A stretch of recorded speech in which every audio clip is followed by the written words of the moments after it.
बिस्मिल्लाहिर्रहमानिर्रहीम। यानी शुरू करता हूँ उस खुदा का नाम लेकर जो बड़ा मेहरबान निहायत रहम वाला है। भाई और बहनों, वो बड़ा मेहरबान एकमात्र सुप्रीम गॉड वो अल्लाह कबीर कौन है, वर्तमान में कहाँ है, उसकी प्राप्ति कैसे होगी, कैसे हमारा मोक्ष होगा, इन तमाम बातों की जानकारी वर्तमान में विश्व के किसी भी मुसलमान भाई बंधुओं को नहीं है। ये जानकारी भी हमने ही देनी पड़ेगी क्योंकि हम वर्तमान में उस एकमात्र बड़े मेहरबान निहायत रहम दिल अल्लाह की शरण में हैं। और वो अल्लाह आज धरती पर मनुष्य रूप में, दरवेश रूप में, संत रूप में आया हुआ है। तो चलिए शुरू करते हैं उसी अल्लाह के नाम से।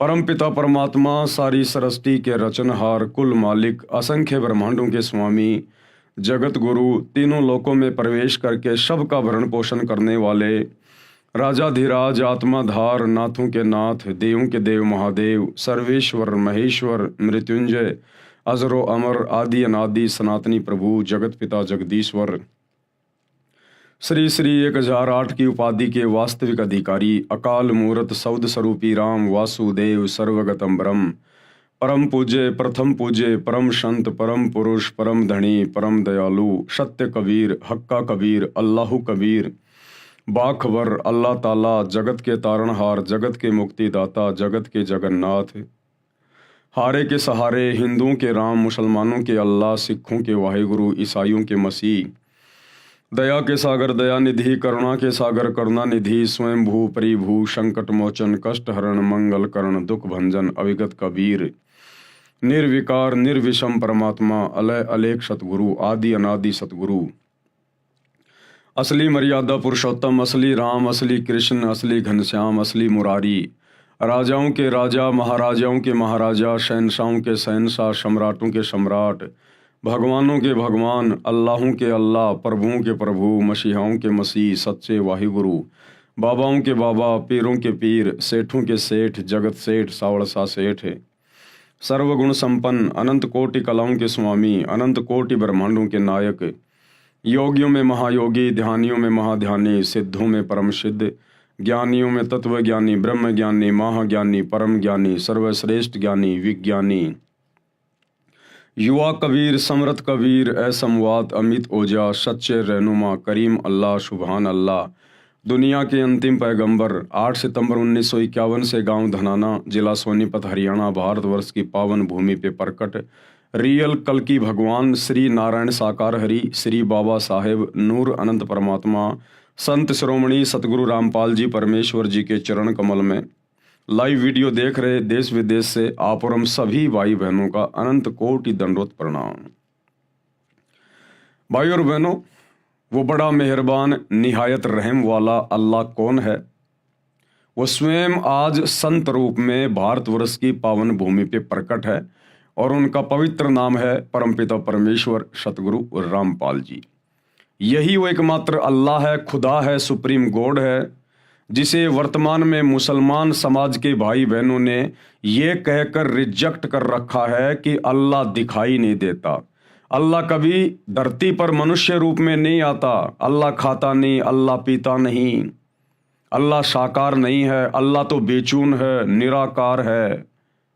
ये केवल मुसलमान समाज के भाई बहनों की अपनी खुद की मनमानी थ्योरी है, जबकि कुरान शरीफ, कुरान मजीद चीख चीख के प्रमाण दे रही है, पवित्र बाइबल चीख चीख के प्रमाण दे रही है, चारों वेद और गीता जी चीख चीख के प्रमाण दे रहे हैं कि वो अल्लाह कबीर, वो सुप्रीम गॉड, सर्व का उत्पत्ति करता, सबका पालन पोषण करता, वो साकार है, निराकार नहीं है, वो नर आकार है, मनुष्य के जैसा है, और उसने सभी मनुष्यों को, स्त्री और पुरुषों को अपने जैसे स्वरूप में बनाया है। परमेश्वर हमारे जैसा है, हम परमेश्वर के जैसे हैं।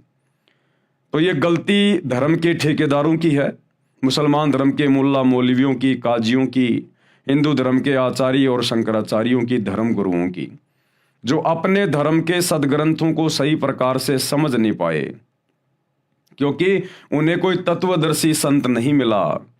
और तत्वदर्शी संत वो अल्लाह कबीर स्वयं ही बन के आता है, और जब वो स्वयं यहाँ आकर इन ग्रंथों को पढ़ाता है तब इस जीव की बुद्धि ऑन होती है, ये सदग्रंथों में लिखी सच्चाई को पहचान पाता है। तो कमी रही हमारे धर्म के धर्म गुरुओं की, जिनको खुद ज्ञान नहीं था, भला आम समाज को, आम जनता को वे कहाँ से ज्ञानी बना देते।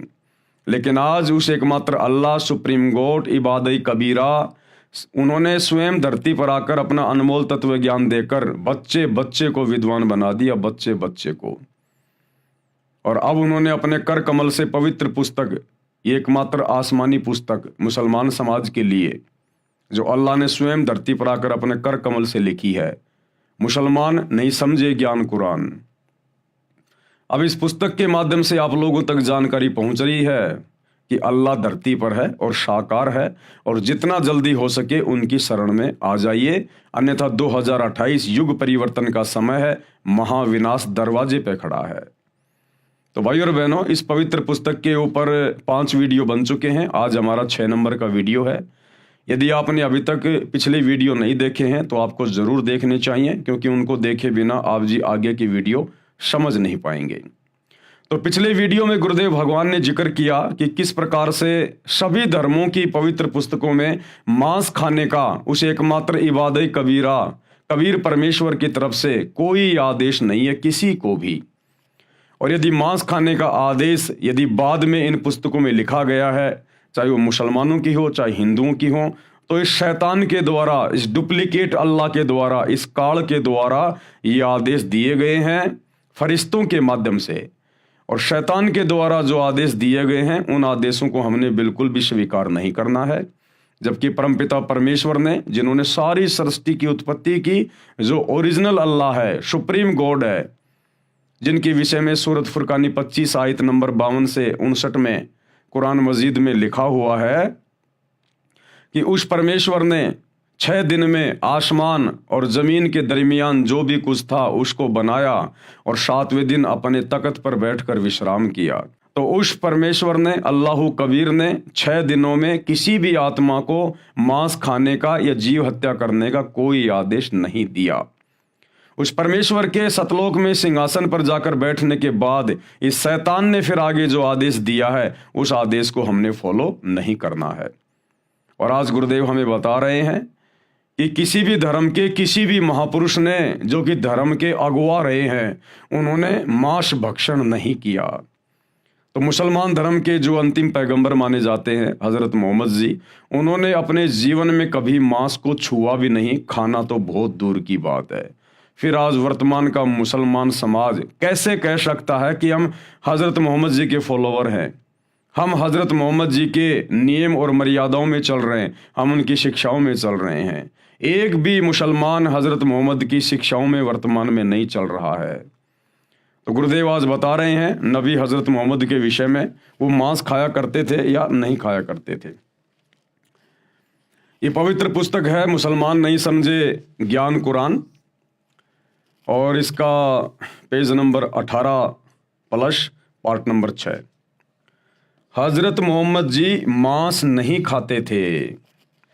संत गरीबदास महाराज गांव छुडानी जिला झज्जर हरियाणा वाले ने अपनी अमृतवाणी में भी स्पष्ट किया है कि हजरत मोहम्मद जी तथा 1,80,000 जो आदम जी से मोहम्मद जी तक नबी हुए हैं, तथा मोहम्मद जी के उस समय अनुयायी मुसलमान थे, उन्होंने मांस नहीं खाया तथा गाय को बिस्मिल यानी हत्या नहीं किया। नबी हजरत मोहम्मद जी ने अपने जीवन काल में वो 63 वर्ष तक रहे, उसके बाद बीमारी से उनकी मृत्यु हुई। उन्होंने कभी भी अपने जीवन में मांस भक्षण नहीं किया, और ना ही हजरत आदम से लेकर हजरत मोहम्मद जी तक जो 1,80,000 पैगंबर हुए, नबी हुए, उन्होंने कभी किसी को मांस खाने का आदेश नहीं दिया, ना उन आत्माओं ने कभी मांस भक्षण किया। और ना ही हजरत मोहम्मद जी के बाद जो उनके फॉलोअर हुए, ना उन्होंने कभी मांस मिट्टी को हाथ लगाया ना छुआ। ये बिजली तो मुसलमान समाज में वर्तमान में गिरी हुई है शैतान की प्रेरणा से, काल की प्रेरणा से। नबी मोहम्मद नमस्कार है राम रसूल कहाया, 1,80,000 को सौगंध जिन नहीं करद चलाया। आदरणीय गरीबदास जी क्या कह रहे हैं कि नबी मोहम्मद जी को मेरा सलाम है, मेरा नमस्कार है, जो राम के रसूल कहलाए, राम यानी ये डुप्लीकेट अल्लाह, ये शैतान 21 ब्रह्मांड का स्वामी जो डुप्लीकेट अल्लाह बना हुआ है। मुसलमान धर्म के भाई बंधु जिसे अपना खुदा कहते हैं, अल्लाह कहते हैं, शैतान ये उसके रसूल थे, नबी थे। नबी मोहम्मद नमस्कार है राम रसूल कहाया, और 1,80,000 को सौगंध जिन नहीं करद चलाया। 1,80,000 जितने भी नबी हुए हैं मुसलमान धर्म में, उन्होंने कभी भी छुर्रा नहीं चलाया, कभी किसी जीव की हत्या नहीं की उन्होंने। अरश कुरश में अलह तकत है, अरश कुरश यानी आसमान के अंतिम छोर, शतलोक में अल्लाह यानी उस परमेश्वर कबीर जी का सिंहासन है, तकत है। और खालिक बिन नहीं खाली, ये पूरी सृष्टि उस परमेश्वर की मौजूदगी के बिना खाली नहीं है। वे पैगंबर पाक पुरुष थे, वे जितने भी नबी हुए पैगंबर हुए वो तो बिल्कुल पवित्र आत्माएं थी। साहिब के अब्दाली वो परमात्मा के रसूल थे। भावार्थ, संत गरीबदास जी ने बताया है कि नबी मोहम्मद को मैं प्रणाम करता हूँ, वे तो परमात्मा के रसूल यानी संदेश वाहक थे। उनके 1,80,000 मुसलमान अनुयायी मोहम्मद जी के समय में हुए हैं। 1,80,000 नबी भी बाबा आदम से हजरत मोहम्मद जी तक हुए हैं। मैं गरीबदास जी कसम खाता हूँ कि उन्होंने 1,80,000 नबियों तथा अनुयायियों ने तथा हजरत मोहम्मद जी ने ज्ञान होने के बाद कभी किसी जीव पर करद यानी छुर्रा नहीं चलाया, अर्थात कभी भी जीव हिंसा नहीं की और मांस नहीं खाया। परमात्मा आसमान के अंतिम छोर यानी सभी ब्रह्मांडों के ऊपर के स्थान पर विराजमान है, शतलोक में, परंतु उसकी नजरों से कोई भी जीव छिपा हुआ नहीं है। वह सर्व जीवों को देखता है। वे पैगंबर हजरत मोहम्मद तथा अन्य पवित्र आत्माएं थे, वे परमात्मा के कृपया पात्र थे। हजरत मोहम्मद जी मुसलमान भाइयों को शिक्षा लेने की आवश्यकता है। आज जिस कदर मुसलमान धर्म में हरी सब्जियों की तरह मांस खाया जाता है, शैतान की प्रेरणा से, काल की प्रेरणा से जम के अपने कर्म फोड़े जा रहे हैं। हजरत मोहम्मद जी को आप अपना नबी मानते हैं, रसूल मानते हैं, आपने उनसे शिक्षा लेनी चाहिए। जब हजरत मोहम्मद जी को नबूवत मिली, जब वे पैगंबर मिले, अल्लाह के संदेश वाहक कहलाए, उसके बाद उन्होंने कभी जिंदगी में मांस नहीं खाया, छुआ भी नहीं उन्होंने कभी। उनको पता था कि मांस खाने वाला सीधा नरक में जाता है, अल्लाह का दोषी बनता है। लेकिन भाई और बहनों, सत भक्ति हजरत मोहम्मद जी को प्राप्त नहीं हो पाई।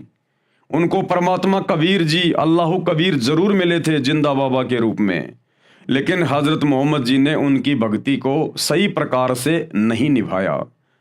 और ये शैतान, ये डुप्लीकेट अल्लाह, उसने नबी मोहम्मद के ऊपर जो कुरान शरीफ की आयतें नाजिल की या करवाई फरिश्तों के माध्यम से, केवल उसी की साधना में, डुप्लीकेट साधना में लगा रहा, डुप्लीकेट अल्लाह की डुप्लीकेट साधना में लगा रहा, जिस कारण से वो आत्मा जन्नत में नहीं जा पाई, वो आत्मा मोक्ष प्राप्त नहीं कर पाई। और उस डुप्लीकेट अल्लाह की भक्ति करते करते अंत में हजरत मोहम्मद जी की बड़ी दुर्गति से मौत हुई, बड़ी दुर्गति से। अब ये विचार करने की बात है मुसलमान समाज के भाई बंधुओं के लिए, मुल्ला मौलवियों के लिए, कि हजरत मोहम्मद जी ने क्या किया। वो कितने पाक पुरुष थे जिन्होंने कभी मांस को छुआ भी नहीं, और आप लोग सातों दिन हरी सब्जियों की तरह मांस खाते हो। और जब हजरत मोहम्मद जी की ऐसी दुर्गति से मौत हुई, अंत में अकाल मृत्यु, मात्र 63 साल की उम्र में अकाल मृत्यु, तो सोचिए आप लोग अल्लाह की इबादत तो छोड़ दीजिए, आप तो अपने नबी हजरत मोहम्मद जी की शिक्षाओं पर भी सही प्रकार से नहीं चल पा रहे, तो आप लोगों के साथ में क्या बीतेगी, आप कहां जाओगे जब आपके नबी जन्नत में नहीं जा पाए। एक छोटी सी झलक आप लोगों को दिखा देते हैं आप ही की धर्म की पुस्तक से, कि अंत समय में हजरत मोहम्मद जी के साथ में क्या हुआ था, ताकि आप लोगों को विश्वास हो जाए और आप भी हो सकता है ये कुकर्म करने से बचें। तो भाई और बहनों, ये पुस्तक है हजरत मोहम्मद सल्लल्लाहु अलैहि वसल्लम, मोहम्मद इनायतुल्लाह शुबानी, अनुवाद नसीम गाजी फलाही। ये ना मैंने लिखी है, ना मेरे गुरुदेव भगवान ने लिखी है, ये आप मुसलमान धर्म के भाई बहनों के द्वारा लिखी गई है। ये इनके टेलीफोन नंबर हैं।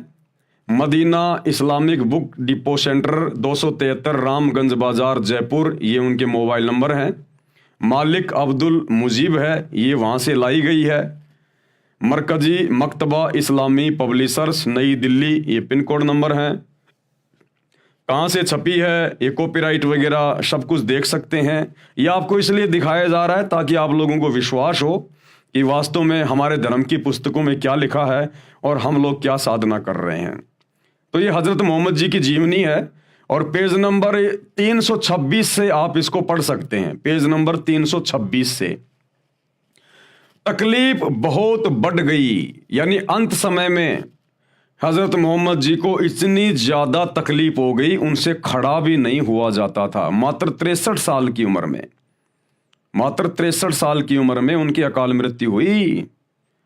अब सोचो भाई और बहनों, आप लोगों के साथ में क्या बीतेगी। अंत में ऐसी दुर्गति आपके नबी की हुई, उस डुप्लीकेट अल्लाह, उस शैतान की इबादत करने से, शैतान की इबादत करने के कारण, सत भक्ति को ठुकराने के कारण, जो ओरिजिनल अल्लाह उनको मिले थे, कबीर परमात्मा जिंदा बाबा के रूप में काबा में जब हज़रत मोहम्मद जी हज करने गए थे, उनको वहाँ ओरिजिनल अल्लाह मिला था, जिंदा बाबा। जो तुम मुसलमान समाज के भाई कहते हो अल्लाह दिखाई नहीं देता, अल्लाह बोलता नहीं, अल्लाह चलता नहीं, वो अल्लाह उन्हें मिला था और अपने लोक में लेके गया था, सचखंड में लेके गया था। लेकिन हज़रत मोहम्मद जी ने अस्वीकार कर दिया, क्योंकि यहाँ उनके बहुत ज़्यादा फॉलोवर हो गए थे, उनके अंदर मान बढ़ाई छा गई थी, अहंकार आ गया था। तो परमेश्वर ने उनको वापस छोड़ दिया और उनको एक कलमा दे दिया, अल्लाहु कबीर, कि ए हज़रत मोहम्मद, अगर कभी कोई आपत्ति आए तो तू ये कलमा पढ़ना, मैं तेरी मदद के लिए आऊँगा। उसके बाद पूरी जिंदगी हज़रत मोहम्मद जी ने वही शैतान वाली इबादत की, वही शैतान वाली। और उस इबादत को करने के चलते अंत में हज़रत मोहम्मद जी के साथ में क्या हुआ, कैसी दुर्गति से उनकी मौत हुई, ये वर्तमान के मुसलमानों के लिए जो हरी सब्जी की तरह मांस खाते हैं, मंदिरों में जाते हैं, मज़ारों पे सिजदा करते हैं, बहुदेववादी हो गए हैं, ये उनके लिए शिक्षा है कि तुम्हारे नबी के साथ में ऐसा हुआ और तुम तो वो भक्ति भी नहीं कर रहे जो तुम्हारे नबी ने की थी, तो आप लोगों के साथ में क्या बीतेगा।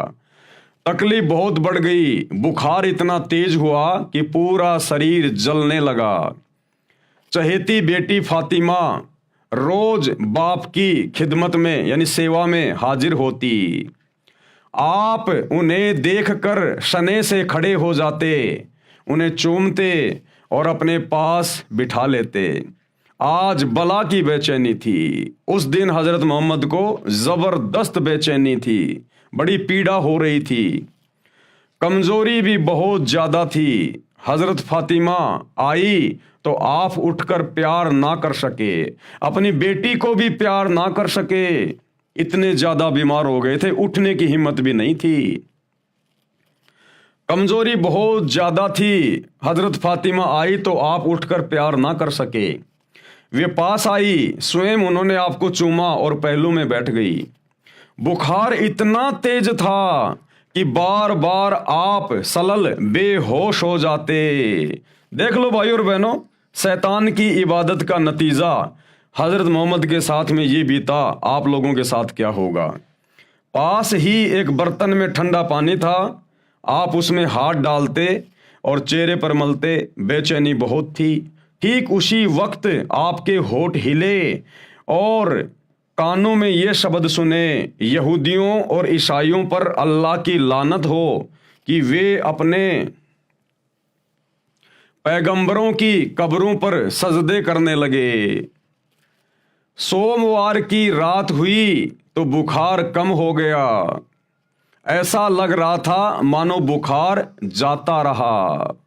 बेचैनी नाम को न थी, तबीयत को बिल्कुल सुकून था। जिसने देखा समझा आप अच्छे हो गए, उदास चेहरे फिर चमक उठे, मुरझाए हुए दिल फिर लहला उठे। यानी जरा सी उनको राहत हुई, जरा सा भी ठीक हुए तो उनके जो फॉलोवर थे उनको बड़ी खुशी हुई कि हमारे सलल लगता है ठीक हो गए, लेकिन ठीक नहीं हुए। सोमवार की रात हुई तो बुखार कम हो गया, ऐसा लग रहा था मानो बुखार जाता रहा। बेचैनी नाम को न थी, तबीयत को बिल्कुल सुकून था। जिसने देखा समझा आप अच्छे हो गए। उदास चेहरे फिर चमकने लगे, मुरझाए हुए दिल फिर लहला उठे। आप सलल यानी हजरत मोहम्मद का कमरा मस्जिद से मिला हुआ था। सुबह हुई तो आपने पर्दा उठाकर देखा कि सच्चे साथी फजर की नमाज में व्यस्त थे। देखकर आप मुस्कुरा दिए कि अल्लाह की ज़मीन पर आखिर वह गिरोह पैदा हो गया जो आपकी शिक्षाओं का नमूना बनकर अल्लाह की याद में लगा हुआ है। कुछ आहट हुई तो साथी समझे कि आप बाहर आना चाहते हैं। वे खुशी से बेताब हो गए और करीब था कि वे नमाज छोड़ दें, नमाज तोड़ दें। हजरत अबू बकर इमाम थे, उन्होंने चाहा कि पीछे हट जाएं, लेकिन आप सल्लल्लाहु अलैहि वसल्लम ने इशारे से मना कर दिया। फिर कमरे के अंदर होकर पर्दा गिरा दिया। कमजोरी इतनी ज्यादा थी कि पर्दा भी अच्छी तरह न गिरा सके। पैरों पर खड़े होना भी कठिन था। ये हजरत मोहम्मद की मात्र 63 साल की उम्र में उनकी क्या हालत हो गई थी शैतान की भक्ति करने के कारण। अरे परमात्मा तो बुढ़ापे में भी अपने भगत को बिल्कुल चंगा रखेगा, चंगा। परमात्मा अपने भगत को इस प्रकार की बीमारियों से नहीं गुजरने देता। वो अल्लाह कबीर इबादत कबीरा, अन्यथा उसकी इबादत की आवश्यकता क्या है। ये 63 साल की उम्र में और 1400 साल पहले जिस समय आदमी 150 साल जिया करते थे, 63 साल की उम्र में हजरत मोहम्मद के घुटने टूट गए। इतनी कमजोरी, ऐसी तबीयत खराब हुई। उस डुप्लीकेट अल्लाह ने कोई सहारा नहीं दिया, कोई साथ नहीं दिया। अरे आज तुम्हारा सलमान खान भी 60 साल का हो गया और हट्टा कट्टा लग रहा है, हट्टा कट्टा। और 63 साल की उम्र में हजरत मोहम्मद की ये दुर्गति शैतान की इबादत के कारण है, शैतान की इबादत के कारण है। पर्दा भी अच्छी तरह ना गिरा सके, पैरों पर खड़े होना भी कठिन था। लेकिन साथियों को खुश देखकर आप भी बेहद खुश थे। कमजोरी हर सन बढ़ती जा रही थी, मौत धीरे धीरे सरकती आ रही थी। आपने बर्तन में ठंडा पानी मांगा, तुरंत पानी पेश कर दिया गया। आप बार बार उसमें हाथ डालते और चेहरे पर मलते। चादर कभी मुख पर डाल लेते, कभी हटा लेते। उस समय निरंतर आपके मुख से ये शब्द निकल रहे थे, क्या? ए अल्लाह, नजा यानी जाल निकलने के समय की परेशानियों को झेलना मेरे लिए आसान कर दे। आंख फाड़ के देख लो मुसलमान धर्म के भाइयों और बहनों, नबी हजरत मोहम्मद अपने अल्लाह से ये दुआ कर रहे थे, पुकार कर रहे थे कि ए अल्लाह, अरे कम से कम मेरा शरीर, मेरी मौत मेरे नजदीक है, कम से कम अब तो मेरी परेशानी को कम कर दे। यानी मेरे प्राण निकलते समय तो कम से कम मुझे थोड़ी बहुत राहत दे दे। वो इतने दुखी हो रहे थे, इतने बेचैन हो रहे थे, उनको ढंग की मौत भी नसीब नहीं हुई। आपके नबी को मौत भी आरामदायक नसीब नहीं हुई। ये है शैतान की भक्ति का प्रतिफल जो हजरत मोहम्मद जी ने की, ये उसका प्रतिफल है। और परिणाम भोगा उन्होंने उस सच्चे इबादत कबीरा, कबीर परमेश्वर की भक्ति को ठुकराने का। अंत में अल्लाह से पुकार कर रहा है, मिन्नतें कर रहा है कि मेरी मौत का दिन निकट है, कम से कम मेरी थोड़ी बहुत तो परेशानी कम कर दे, मेरे प्राण तो ढंग से निकल जाएं। लेकिन वो भी ढंग से नहीं निकलने दी वो शैतान ने, डुप्लीकेट अल्लाह ने। ए अल्लाह, नजा यानी जाल निकलने के समय की परेशानियों को झेलना मेरे लिए आसान कर दे। प्यारे बाप की बेचैनी देखकर हजरत फातिमा बेचैन हो गई, उनकी बेटी भी बेचैन हो गई अपने बाप की बेचैनी को देख के। वे खुद ब खुद पुकार उठी। हजरत फातिमा क्या बोली? हाय मेरे बाप की बेचैनी। आपने सुना तो फरमाया आज के बाद फिर तुम्हारा बाप बेचैन ना होगा कि बेटी मैं जा रहा हूं, मेरा अंतिम समय है, इसके बाद मैं कभी बेचैन नहीं रहूंगा। यानी इस शरीर में मुझे फिर ये तकलीफ नहीं मिलेगी, ये मेरी अंतिम तकलीफ है, मेरी लास्ट तकलीफ है। इतना दुखी, इतना परेशान अंत समय में। दोपहर के बाद का समय था, सीने में सांस धड़ाधड़ धड़धड़ा रही थी। इतने में आप सल्लल्लाहु यानी हज़रत मोहम्मद के होठ हिले और कानों में ये आवाज़ आई, नमाज और गुलामों से अच्छा सलूक। फिर हाथ ऊपर उठे, आप सल्लल्लाहु ने उंगली से इशारा किया और फिर फरमाया, अब और कोई नहीं, बस वही सबसे बड़ा साथी। क्या बोले हजरत मोहम्मद? बस अब और कोई नहीं, वो ही सबसे बड़ा साथी। कौन? वो इबादत कबीरा ओरिजिनल खुदा जो हजरत मोहम्मद को मक्का में मिला था, काबा में मिला था।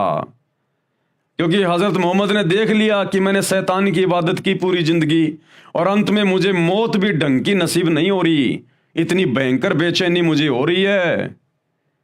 तो कहा कि एकमात्र वो ही है बस सबका साथी, अल्लाह कबीर, वो कबीर परमात्मा ही साथी है, ये शैतान साथी नहीं है।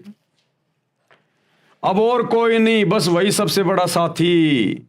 यही कहते कहते हाथ लटकाए, आंखें छत से लग गई और पवित्र आत्मा रब से जा मिली, यानी शैतान से जा मिली। मुसलमान जिसे अपना रब कहते हैं, जिसे अपना अल्लाह कहते हैं, वो शैतान है, शैतान है।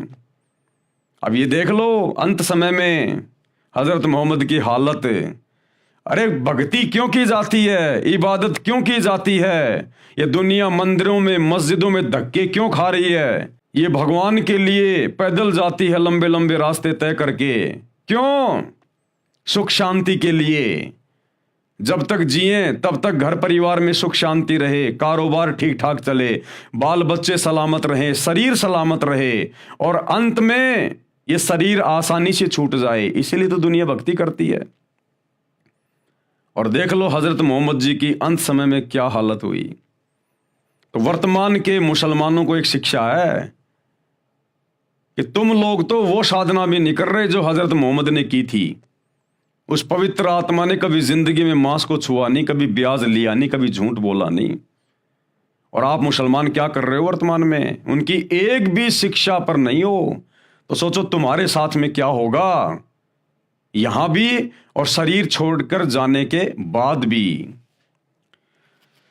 सोमवार का दिन था, रबीउल अव्वल की 12 तारीख थी, हिजरत का 11वां साल था। जानी सारों की नज़र में दुनिया अंधेरी हो गई और दिल की बस्ती में सन्नाटा छा गया। निसंदेह हम अल्लाह ही के हैं और बेशक उसी की ओर लौटने वाले हैं। ए अल्लाह, सलामती हो प्यारे नबी पर। अरे जब खुद हजरत मोहम्मद की दुआ उस डुप्लीकेट अल्लाह ने स्वीकार नहीं करी, खुद हजरत मोहम्मद जी प्रार्थना करते करते मर गए कि ए अल्लाह, कम से कम मरते मरते तो कम से कम मुझे थोड़ी बहुत राहत दे दे, बड़ी बेचैनी हो रही है। जब उस डुप्लीकेट अल्लाह ने, शैतान ने हजरत मोहम्मद की खुद की प्रार्थना स्वीकार नहीं करी और दुर्गति से ही मौत हुई, तो भला उनके फॉलोअर के द्वारा, उनके अनुयायियों के द्वारा जो सलामती की दुआ की जा रही थी, वो कैसे स्वीकार होगी? हे अल्लाह, सलामती हो प्यारे नबी पर। नबी बेचारा तड़प तड़प के मरा, नबी की तो उसने सुनी नहीं, तुम्हारी कहां से सुन लेगा?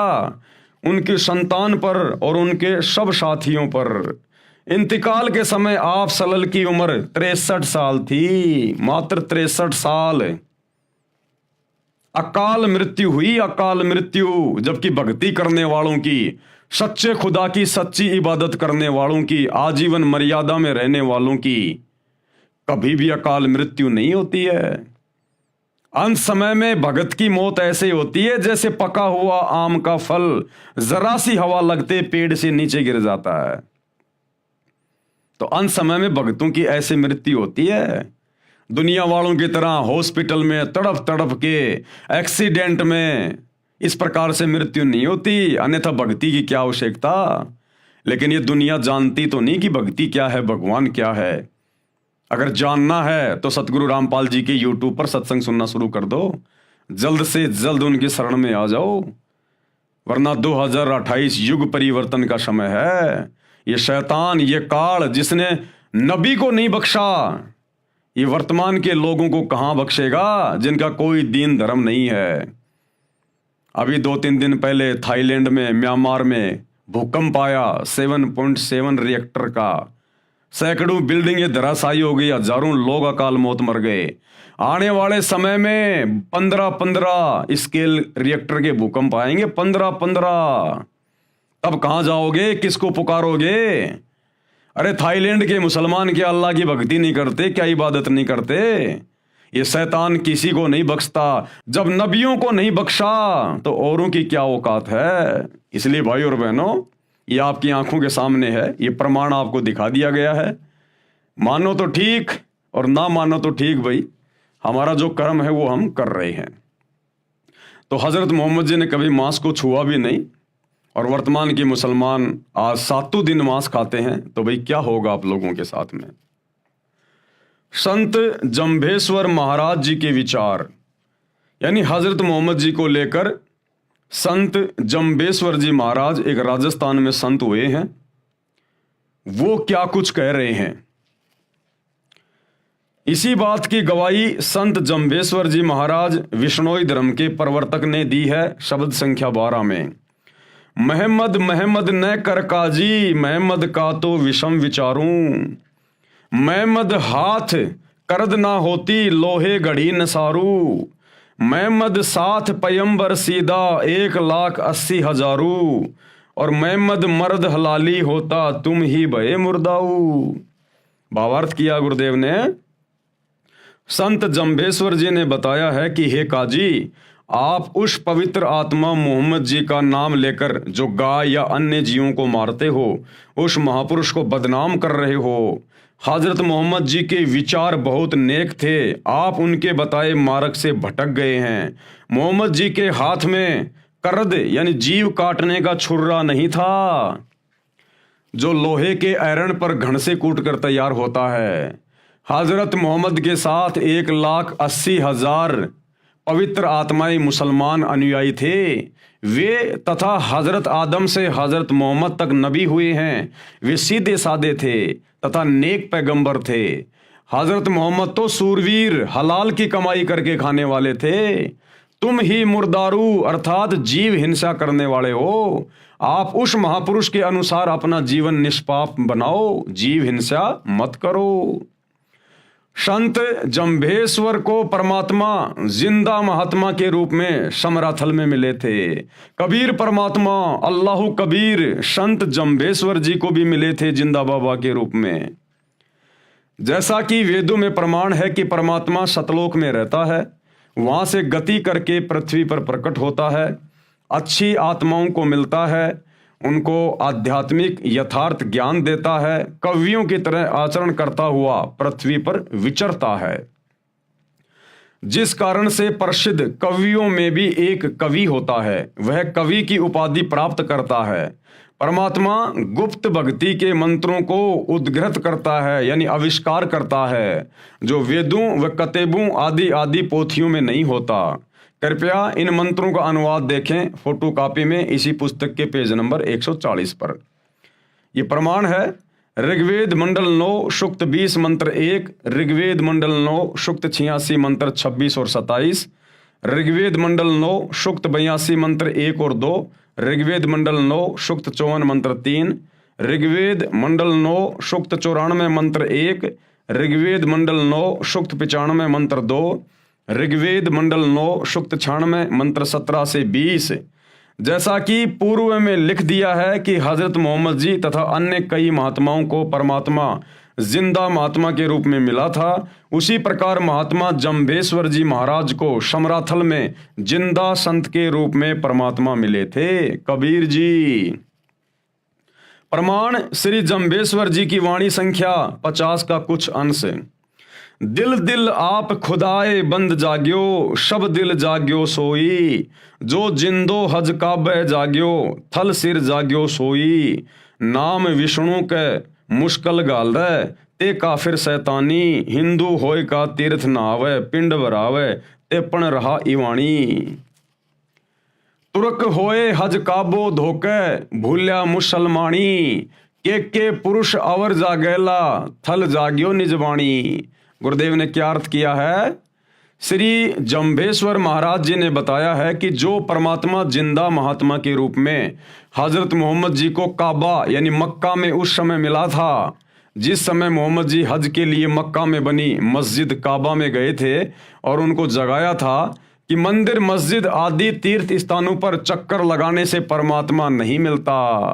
अरे परमात्मा कोई जानवर थोड़ी है, परमात्मा कोई पशु थोड़ी है जो मुल्ला मौलवियों ने उनको पकड़ के रस्से से मस्जिद में बांध रखा होगा, या पंडितों ने, ब्राह्मणों ने, आचार्य शंकराचार्यों ने उनको मंदिर में कैद कर रखा होगा। परमात्मा तो कण कण में है, सर्व जगह व्याप्त है।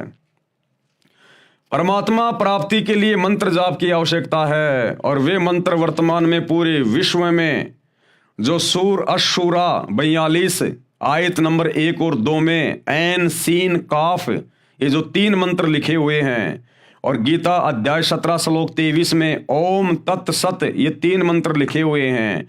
इन तीनों मंत्रों के वास्तविक मंत्र क्या हैं? ये तो केवल कोड वर्ड में है, ऐन सीन काफ ओम तत् सत, लेकिन इनके पीछे वास्तविक मंत्र क्या हैं? वो मंत्र मुक्ति के मंत्र, मोक्ष के मंत्र वर्तमान में पूरे विश्व में केवल इस एकमात्र सुप्रीम गॉड अल्लाह कबीर सतगुरु रामपाल जी के पास में उपलब्ध हैं। श्री जम्भेश्वर जी महाराज ने फिर बताया है कि वही परमात्मा थलसिर यानी समराथल स्थान राजस्थान प्रांत में आया और मुझे जगाया। ना जाने कितने व्यक्ति और जागेंगे। जैसे मेरा समराथल प्रसिद्ध है, ये मेरी निज वाणी यानी विशेष वचन है। मैंने अपनी अनुभव की खास निज यथार्थ वाणी बोलकर समराथल के व्यक्तियों में परमात्मा भक्ति की जागृति लाई है।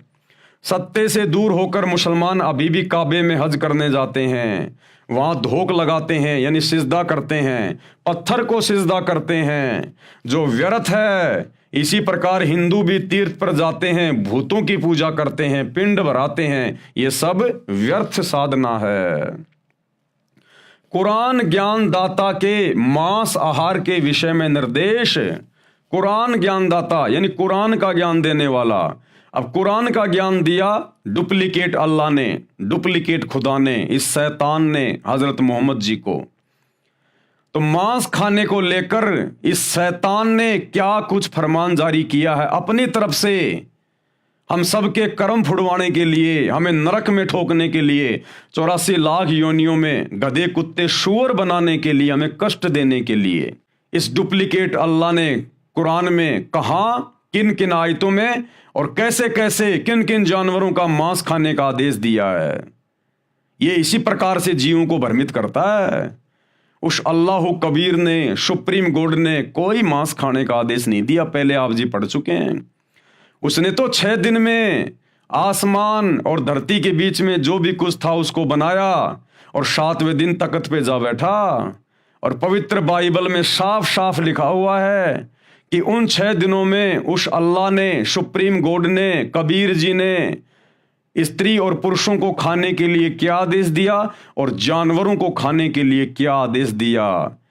और उसके तख्त पर जाकर बैठने के बाद इस शैतान ने फिर हमें भ्रमित कर दिया, उल्टे सीधे आदेश देकर, मांस खाने का आदेश देकर।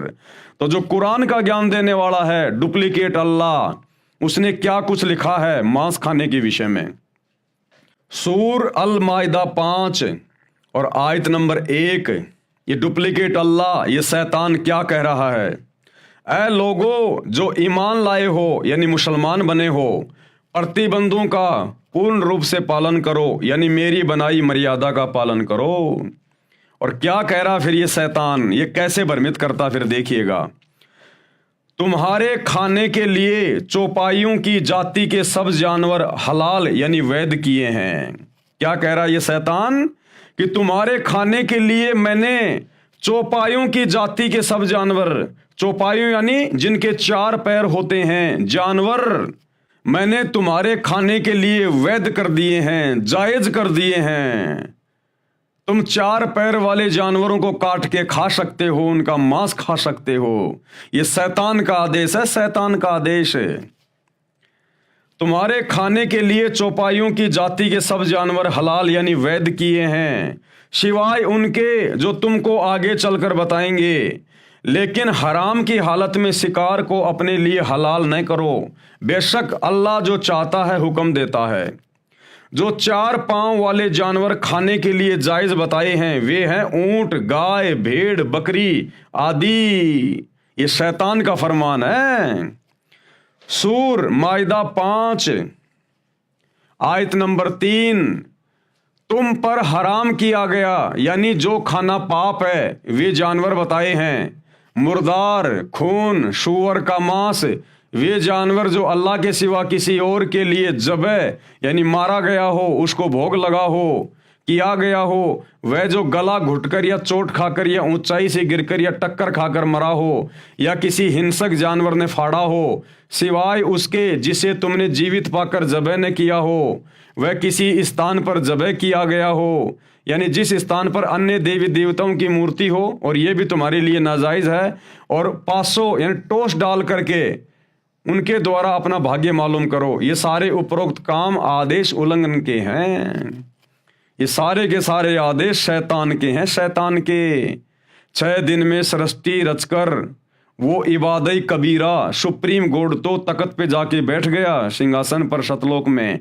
उसके बाद ये आदेश शैतान के हैं, मांस खाने के, परमात्मा के आदेश नहीं हैं।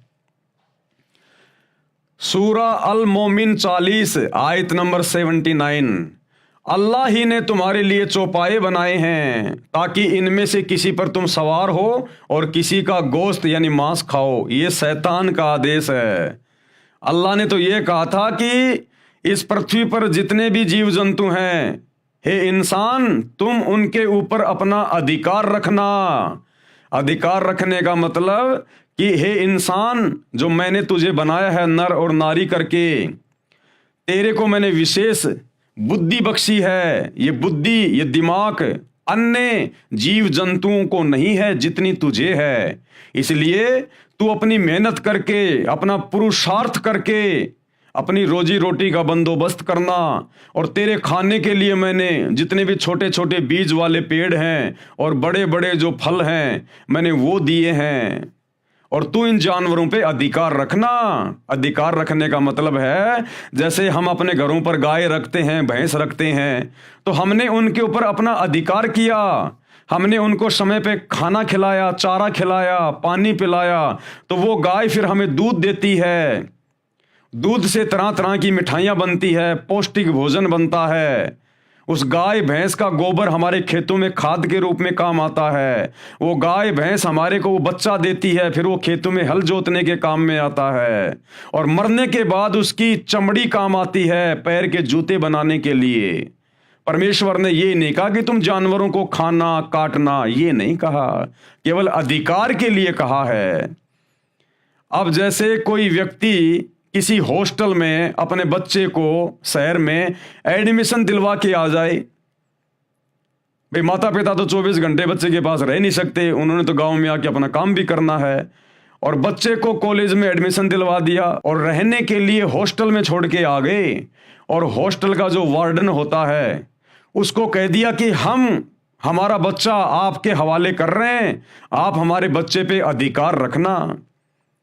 अब उस अधिकार का मतलब क्या है कि मेरा बच्चा ढंग से पढ़े, बढ़िया इसके खाने पीने का ध्यान रखना, हम आपको समय पे पैसा देते रहेंगे, आपकी फीस भरते रहेंगे। अधिकार का मतलब ये नहीं कि वो वार्डन अब उस बच्चे को मारे पीटे, उसके साथ में बुरा सलूक करे, उसकी उंगलियां काट काट के खाए। माता पिता ने कहा था कि मेरे बच्चे पर अब आपका अधिकार है, यानी हम तो अपने गांव वापस जा रहे हैं, अब आप इन बच्चों को संभालना, इनकी टेक केयर करना। अधिकार का मतलब ये होता है। तो अल्लाह ने 6 दिन में सृष्टि रची और 7वें दिन तख्त पे जा बैठा और हम इंसानों को आदेश दे दिया कि बाकी जीवों पे अब तुम अधिकार रखना, यानी तुम इनको प्यार प्रेम से रखना, बढ़िया चारा खिलाना, पानी पिलाना, इनकी सेहत का ध्यान रखना। और ये बदले में तुम्हें दूध देंगे, तुम्हें खाद देंगे, तुम्हें ऊन प्राप्त होगी, इनसे भेड़ बकरियों से तुम्हें ऊन प्राप्त होगी। ये था परमात्मा के कहने का मतलब। अल्लाह ही ने तुम्हारे लिए चौपाए बनाए हैं ताकि इनमें से किसी पर तुम सवार हो और किसी का गोश्त यानी मांस खाओ। लेकिन ये डुप्लीकेट अल्लाह, उस शैतान ने जीव को भ्रमित करने के लिए, उसके कर्म फुड़वाने के लिए ये उल्टे आदेश कुरान में दिए हैं। अब देखिए उस वास्तविक अल्लाह का क्या आदेश है। सर्जनकर्ता का मानव के खाने के लिए निर्देश व आदेश। सर्जनकर्ता यानी जिसने पूरी कायनात बनाई, जिसने पूरी सृष्टि को रचा, 6 दिन में आसमान और जमीन के दरमियान जो भी कुछ था उसको बनाया, वो सर्जनकर्ता। अल्लाहु कबीर इबादही कबीरा, सुप्रीम गॉड। उन्होंने क्या आदेश दिया? बाइबल ग्रंथ में उत्पत्ति विषय में अध्याय 1 व 2 में, उत्पत्ति अध्याय 1:26, फिर परमेश्वर ने कहा कि हम मनुष्यों को अपने स्वरूप के अनुसार अपनी समानता में बनाएं, यानी इंसान को मैं अपने जैसा ही बना रहा हूं, और वे समुद्र की मछलियों और आकाश के पक्षियों और घरेलू पशुओं और सारी पृथ्वी पर सब रेंगने वाले जंतुओं पर जो पृथ्वी पर रेंगते हैं अधिकार रखें। खाने का आदेश नहीं दिया, अधिकार का आदेश दिया है। जैसे हमारे घर में ऊंट है तो ऊंट पर हमारा अधिकार है, हम ऊंट को खरीद के लेके आते हैं, अब उस पर हमारा अधिकार हो गया। हम उसको खेत में काम में लेंगे, हल जोतेंगे, उससे हमारी फसल पैदा होगी, उस फसल से हमारे परिवार का पालन पोषण होगा। इस प्रकार अधिकार रखने के लिए कहा था अल्लाह कबीर ने, परमेश्वर ने। और देखिए, आपको एक छोटा सा बाइबल से भी आप भाई बहनों को दिखा देते हैं ताकि किसी भी प्रकार की शंका ना हो किसी को। ये बाइबल है, ये बाइबल भी उसी शैतान के द्वारा हजरत ईसा के ऊपर नाजिर हुई थी। ये बाइबल है, आप जी देख सकते हैं, आपकी आंखों के सामने है। ये पवित्र बाइबल अर्थात पुराना और नया धर्म नियम, ये कहाँ से छपी हुई है देख लीजिएगा। यही बाइबल आपको हर पास्टर के हाथ में मिलेगी, आपको हर एक चर्च में मिलेगी, हर एक मसीह के पास में मिलेगी। और ये इसका उत्पत्ति अध्याय नंबर 1 और ये इसके श्लोक नंबर हैं 26 से 29। ये आपको मैंने पहले दिखा दिया था, ये 26 है। फिर परमेश्वर ने कहा, यानी अल्लाह कबीर ने कहा, जिसने 6 दिन में सृष्टि रची, हम मनुष्य को अपने स्वरूप के अनुसार अपनी समानता में बनाएं, यानी मैं इंसान को अपने जैसा अपनी समानता में बनाऊंगा। तो अल्लाह कैसा हुआ? आप और हमारे जैसा हुआ, जिन्होंने अपने जैसा हमें बनाया। अब आगे चलिए, उन्होंने इंसानों को क्या क्या खाने का आदेश दिया। ये वचन नंबर 29, फिर परमेश्वर ने उनसे कहा, सुनो, जितने बीज वाले छोटे छोटे पेड़ सारी पृथ्वी के ऊपर हैं, जितने बीज वाले छोटे छोटे पेड़, इंसानों को कहा परमेश्वर ने, जब नर और नारी करके उनको उत्पन्न किया, फिर उनको खाने के लिए क्या आदेश दिया कि सुनो, पृथ्वी पर बीज वाले जितने भी छोटे छोटे पेड़ पौधे हैं, यानी जौ, ज्वार, मक्का, बाजरा, गेहूं, ये अन्न बीज वाले छोटे छोटे पेड़ हैं। और जितने वृक्षों में बीज वाले फल होते हैं, यानी सेब, संतरा, अंगूर, आम, वे सब मैंने तुमको दिए हैं, वे तुम्हारे भोजन के लिए हैं। ये खाने का आदेश दिया था उस कबीर अल्लाह ने, ना कि मांस खाने का आदेश दिया था। और जानवरों के लिए भी परमात्मा ने आदेश दिया। और जितने पृथ्वी के पशु और आकाश के पक्षी और पृथ्वी पर रेंगने वाले जंतु हैं, जिनमें जीवन का प्राण है, यानी जिनमें आत्मा है, उन सब के खाने के लिए सब हरे हरे छोटे पेड़ दिए हैं। इन जानवरों के लिए, जीव जंतुओं के लिए, इनको खाने के लिए छोटे छोटे पेड़ पौधे दिए हैं, हरे भरे। ये आदेश है अल्लाह कबीर का। उन्होंने तो जानवरों को भी मांस खाने का आदेश नहीं दिया, लेकिन शैतान की प्रेरणा से, शैतान के प्रभाव से आज इंसान भी जानवर से बदतर हो गया, जानवर से बदतर। इसलिए भाइयों और बहनों, ये आपत्तियां आने वाले समय में 2028 जो युग परिवर्तन का दौर है, ये ऐसे इंसानों को झेलनी पड़ेंगी जो उस परमेश्वर के वचन को तोड़कर और शैतान के वचन को ज्यादा महत्व दे रहे हैं। अधिकार रखने से तात्पर्य है कि मानव अन्य प्राणियों से बुद्धिमान बनाया है, जो सब प्राणियों को काबू कर सके। इनको खाने का निर्देश नहीं है। जैसे सर्कस में शेर भी होते हैं, हाथी भी होते हैं, चीता भी होता है, भालू भी होते हैं। तो सर्कस वाला क्या करता है, उसने उन सब के ऊपर अपना अधिकार कर लिया और अब उनसे खेल दिखा दिखा के वो 2 पैसे कमा रहा है। तो अधिकार का मतलब ये होता है कि तुम उनकी टेक केयर करो और वो तुम्हें फायदा पहुंचाएं, नफा पहुंचाएं। और खाने के लिए परमात्मा ने सबको ये छोटे छोटे बीज वाले पेड़, फल, ये आदेश दिया परमात्मा ने, किसी जीव की हत्या करने का नहीं दिया। उत्पत्ति 1 श्लोक 27, तब परमेश्वर ने मनुष्यों को अपने स्वरूप के अनुसार उत्पन्न किया, नर नारी करके उसने मनुष्य की सृष्टि की। परमेश्वर ने मनुष्यों को आशीष दी और उनसे कहा, फूलो फलो और पृथ्वी के ऊपर भर जाओ। मनुष्यों के भोजन के लिए निर्देश जो अभी आपने बाइबल में देख लिया कि उस अल्लाह कबीर ने, सुप्रीम गॉड ने इंसानों के भोजन के लिए क्या निर्देश दिए। उत्पत्ति अध्याय 1 श्लोक 29, फिर परमेश्वर ने उनसे यानी मनुष्यों से कहा, सुनो, जितने बीज वाले छोटे छोटे पेड़ सारी पृथ्वी के ऊपर हैं, यानी बाजरा, ज्वार, गेहूं, चावल, चना, मक्का, काजू, बादाम, पिस्ता आदि आदि, और जितने वृक्षों में बीज वाले फल होते हैं, आम, अमरूद, जामुन, केले, अंगूर, वे सब मैंने तुमको दिए हैं, वे तुम्हारे भोजन के लिए हैं। अभी आपने बाइबल में देख लिया। उत्पत्ति अध्याय 1 श्लोक 30, और जितने पृथ्वी के पशु और आकाश के पक्षी और पृथ्वी पर रेंगने वाले जंतु हैं, जिनमें जीवन के प्राण हैं, उन सब के खाने के लिए मैंने हरे हरे छोटे पेड़ दिए हैं, और वैसा ही हो गया। उत्पत्ति अध्याय 1 श्लोक 31, बाइबल में क्या लिखा है, तब परमेश्वर ने जो कुछ बनाया था देखा तो क्या देखा कि वो बहुत अच्छा है। तब सांझ हुई, फिर भोर हुआ, इस प्रकार 6वां दिन हो गया। उत्पत्ति अध्याय 2 और आगे ये श्लोक नंबर 2, यों आकाश और पृथ्वी और उसकी सारी सेना का बनाना समाप्त हो गया, और परमेश्वर ने अपना काम जिसे वह करता था 7वें दिन समाप्त किया, और उसने अपने किए हुए सारे काम से 7वें दिन विश्राम किया। यानी वो कबीर परमात्मा अपने सतलोक की सिंहासन पर जा बैठा। उत्पत्ति अध्याय 2 श्लोक 3, और परमेश्वर ने 7वें दिन को आशीष दी तथा पवित्र ठहराया, क्योंकि उसमें उसने सृष्टि की रचना के सारे काम से विश्राम किया।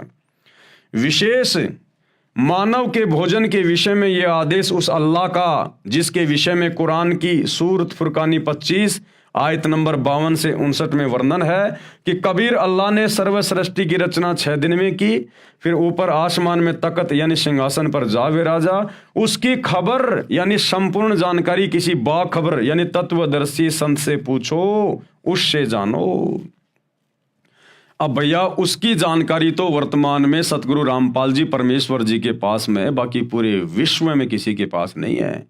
और अब ये जानकारी धीरे धीरे पूरी दुनिया को पता चल रही है कि वास्तव में रियल अल्लाह कौन है, रियल गॉड कौन है, और ये डुप्लीकेट शैतान जिसने सबको भ्रमित कर रखा है, जो मुसलमानों का अल्लाह बन के बैठा, हिंदुओं का भगवान बन के बैठा हुआ है। अब ये जानकारी सतगुरु रामपाल जी ने यानी स्वयं उस अल्लाह कबीर ने धरती पर बाखबर के रूप में, तत्वदर्शी संत के रूप में प्रकट होकर अब सबको बता दी है। और अब ये डूंडा फटेगा, डूंडा पूरे विश्व में डंके की चोट पर बच्चे बच्चे को पता चलेगा कि शैतान कौन है, डुप्लीकेट अल्लाह कौन है और सुप्रीम गॉड कौन है। यह कादिर अल्लाह अल्लाह ताला है, सृष्टि का रचनहार है। इसने जो रचना करनी थी 6 दिन में की, तथा जो प्राणियों के खाने का आदेश देना था दिया, और 7वें दिन ऊपर आसमान में अपने निज निवास में तख्त पर जा बैठा, जिसका आदेश मानव यानी नर नारी को मांस खाने का नहीं है। इसके आदेश की अवहेलना करके, अन्य का आदेश पालन करके मांस खाने वाले परमेश्वर का विधान भंग कर रहे हैं। हिंदू हो, मुसलमान हो, सिख हो, ईसाई हो, जो भी लोग मांस खाते हैं, उल्टे कार्य करते हैं, 2 नंबर के काम करते हैं, ये सब के सब शैतान के प्रभाव से कर रहे हैं, डुप्लीकेट अल्लाह के प्रभाव से कर रहे हैं। उस सुप्रीम गॉड अल्लाह कबीर के आदेश की अवहेलना कर रहे हैं, जिस कारण से भयंकर मुसीबतों का सामना करना पड़ेगा, जो दंडित किए जाएंगे। विशेष बाइबल के इस कथन से सिद्ध होता है कि सृष्टि रचना करने वाले ने अपने वचन से अनेकों स्त्री पुरुषों मनुष्यों की उत्पत्ति की थी, तथा अनेकों पशु पक्षियों तथा पृथ्वी व जल के जीव जंतुओं की उत्पत्ति की थी। जैसे कहा है कि बाइबल उत्पत्ति 1 अध्याय 25, छठे दिन इस प्रकार परमेश्वर ने पृथ्वी के जाति जाति के वन पशुओं को और जाति जाति के भूमि पर रेंगने वाले सब जंतुओं को बनाया। उत्पत्ति अध्याय 1 श्लोक 26 और 27। तब परमेश्वर ने मनुष्यों को अपने स्वरूप के अनुसार उत्पन्न किया, यानी खुदा ने हमें अपने जैसा बनाया, यानी भगवान हमारे जैसा है, इंसान जैसा। नर नारी करके मनुष्यों की सृष्टि की, जो बाइबल में आगे वर्णन है। यह परले के बाद का है। फिर भी हमने मांस न खाने वाला प्रकरण समझना है। इससे स्पष्ट है कि पूर्ण ब्रह्म यानी कादिर अल्लाह यानी परमेश्वर का आदेश मानव को मांस खाने का नहीं है। मांस खाने से पाप लगता है, भयंकर दोषी बनता है, दंड का अधिकारी बनता है। आगे पढ़े विस्तृत वर्णन। अल्लाह के तख्त पर जाने के पश्चात काल ब्रह्म ने इसमें पुनः मानव रचना की। अब वो कादिर अल्लाह, कबीर अल्लाह जिसने 6 दिन में सृष्टि रची, वो तो सिंहासन पर सतलोक में जाके बैठ गया। उसके बाद फिर इस शैतान ने, डुप्लीकेट अल्लाह ने, इसने फिर अपने तरीके से इंसानों की और उत्पत्ति की अपने भोजन के लिए। सबसे पहले इसने दुर्गा के साथ में शारीरिक संबंध बना के, क्योंकि दुर्गा इस काल की पत्नी है शैतान की, और इसने दुर्गा के माध्यम से 3 पुत्रों की उत्पत्ति की, ब्रह्मा विष्णु महेश की। ब्रह्मा सबसे बड़ा बेटा है, उससे छोटा विष्णु, उससे छोटा शंकर जी। इन तीनों की उत्पत्ति करके ये काल, ये शैतान अपने 21वें ब्रह्मांड में ब्रह्मलोक में जाके बैठ गया गुप्त, और कहा कि दुर्गा अब मैं किसी को दर्शन नहीं दूंगा, और इन तीनों बेटों के माध्यम से तू मेरे भोजन का बंदोबस्त कर, आगे सृष्टि की उत्पत्ति करवा, नर और नारी पैदा करवा, और मेरे भोजन का इंतजाम करो, क्योंकि इसको प्रतिदिन 1 लाख मनुष्य शरीरधारी स्त्री पुरुषों को खाने का आदेश मिला हुआ है, श्राप लगा हुआ है इसको परमात्मा की तरफ से। तो ये ब्रह्मा जी के माध्यम से संतान उत्पत्ति करवाता है, क्योंकि ब्रह्मा जी रजोगुण प्रधान है, रजोगुण का देवता है। आज इस पृथ्वी पर जितने भी जीव हैं, चाहे इंसान हो चाहे पशु पक्षी हो, जो संतान उत्पन्न करने की जो प्रेरणा होती है, विषय वासना, ये ब्रह्मा जी के कारण होती है। ब्रह्मा जी रजोगुण का प्रधान है, क्योंकि ब्रह्मा जी को इस शैतान ने अपनी पत्नी दुर्गा के माध्यम से ये ड्यूटी दे रखी है, संतान उत्पन्न करने की, नर और नारी उत्पन्न करने की अपने भोजन के लिए। और विष्णु जी के माध्यम से आपस में सबको बांध के रखता है मोह ममता में, क्योंकि विष्णु जी शतोगुण प्रधान है। और फिर शंकर जी के माध्यम से लड़ाई झगड़ा करवा के, मार पिटाई करवा के, एक्सीडेंट में जैसे भी है, फिर ये लोगों की मृत्यु करवाता है, क्योंकि शंकर जी तमोगुण के प्रधान देवता हैं। अल्लाह के यानी उस कबीर परमेश्वर के तख्त पर जाने के बाद काल ब्रह्म ने यानी शैतान ने इसमें दोबारा मानव रचना की। उसका वर्णन आगे है। काल ब्रह्म ने अपने 3 पुत्रों ब्रह्मा, विष्णु तथा शिव को यहाँ का संचालक बनाया है। कर्मों के अनुसार फल देना इसके अधिकार में दिया है, और स्वयं ये गुप्त रहता। ये शैतान किसी के सामने नहीं आता, खुद ये अपने 21वें ब्रह्मांड में जाके बैठ गया, गुप्त रहता है। आगे इस पवित्र ग्रंथ बाइबल में कहीं पर मांस खाने का निर्देश है, वह उस पूर्ण ब्रह्म कंप्लीट गॉड का नहीं है।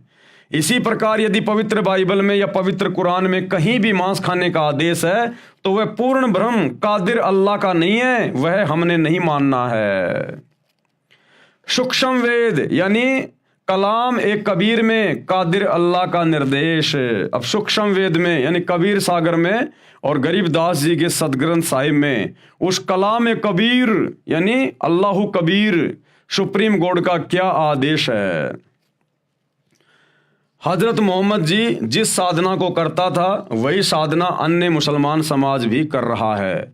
वर्तमान में सब मुसलमान श्रद्धालु मांस भी खा रहे हैं, परंतु नबी मोहम्मद जी ने कभी मांस नहीं खाया, तथा न ही उनके सीधे अनुयायियों 1,80,000 ने मांस खाया। केवल रोजा व बंग तथा नमाज किया करते थे, गाय आदि को बिस्मिल यानी हत्या नहीं करते थे। नबी मोहम्मद नमस्कार है राम रसूल कहाया, और 1,80,000 को सौगंध जिन नहीं कर्द चलाया।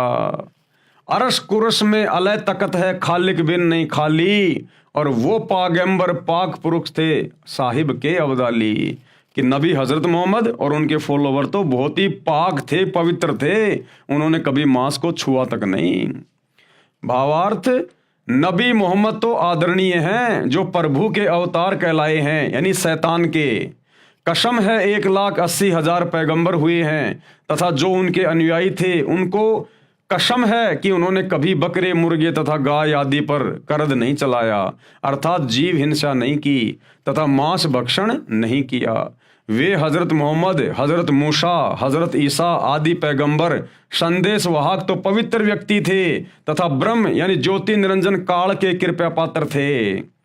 परंतु जो आसमान के अंतिम छोर सतलोक में पूर्ण परमात्मा अल्लाहु अकबर अर्थात अल्लाह कबीर है, उस सृष्टि के मालिक की नजर से कोई नहीं बचा है। यानी वो कादिर अल्लाह, समर्थ अल्लाह, अल्लाहु कबीर, वो भैया 7वें आसमान पर यानी सतलोक में अपने तख्त पर, सिंहासन पर बैठकर सबको देख रहा है।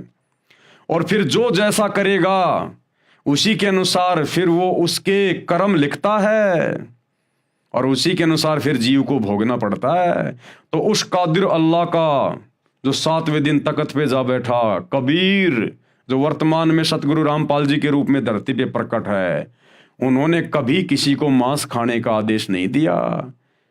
और फिर भी यदि ये इंसान, चाहे हिंदू हो, मुसलमान हो, सिख हो, ईसाई हो, पूरे विश्व का, यदि फिर भी ये मांस खाता है, आधी अधूरी भक्ति साधना करता है, मंदिर, मस्जिद, चर्च, गुरुद्वारों में धक्के खा रहा है, तो फिर वो उस अल्लाह के द्वारा दंडित किया जाएगा, दंडित।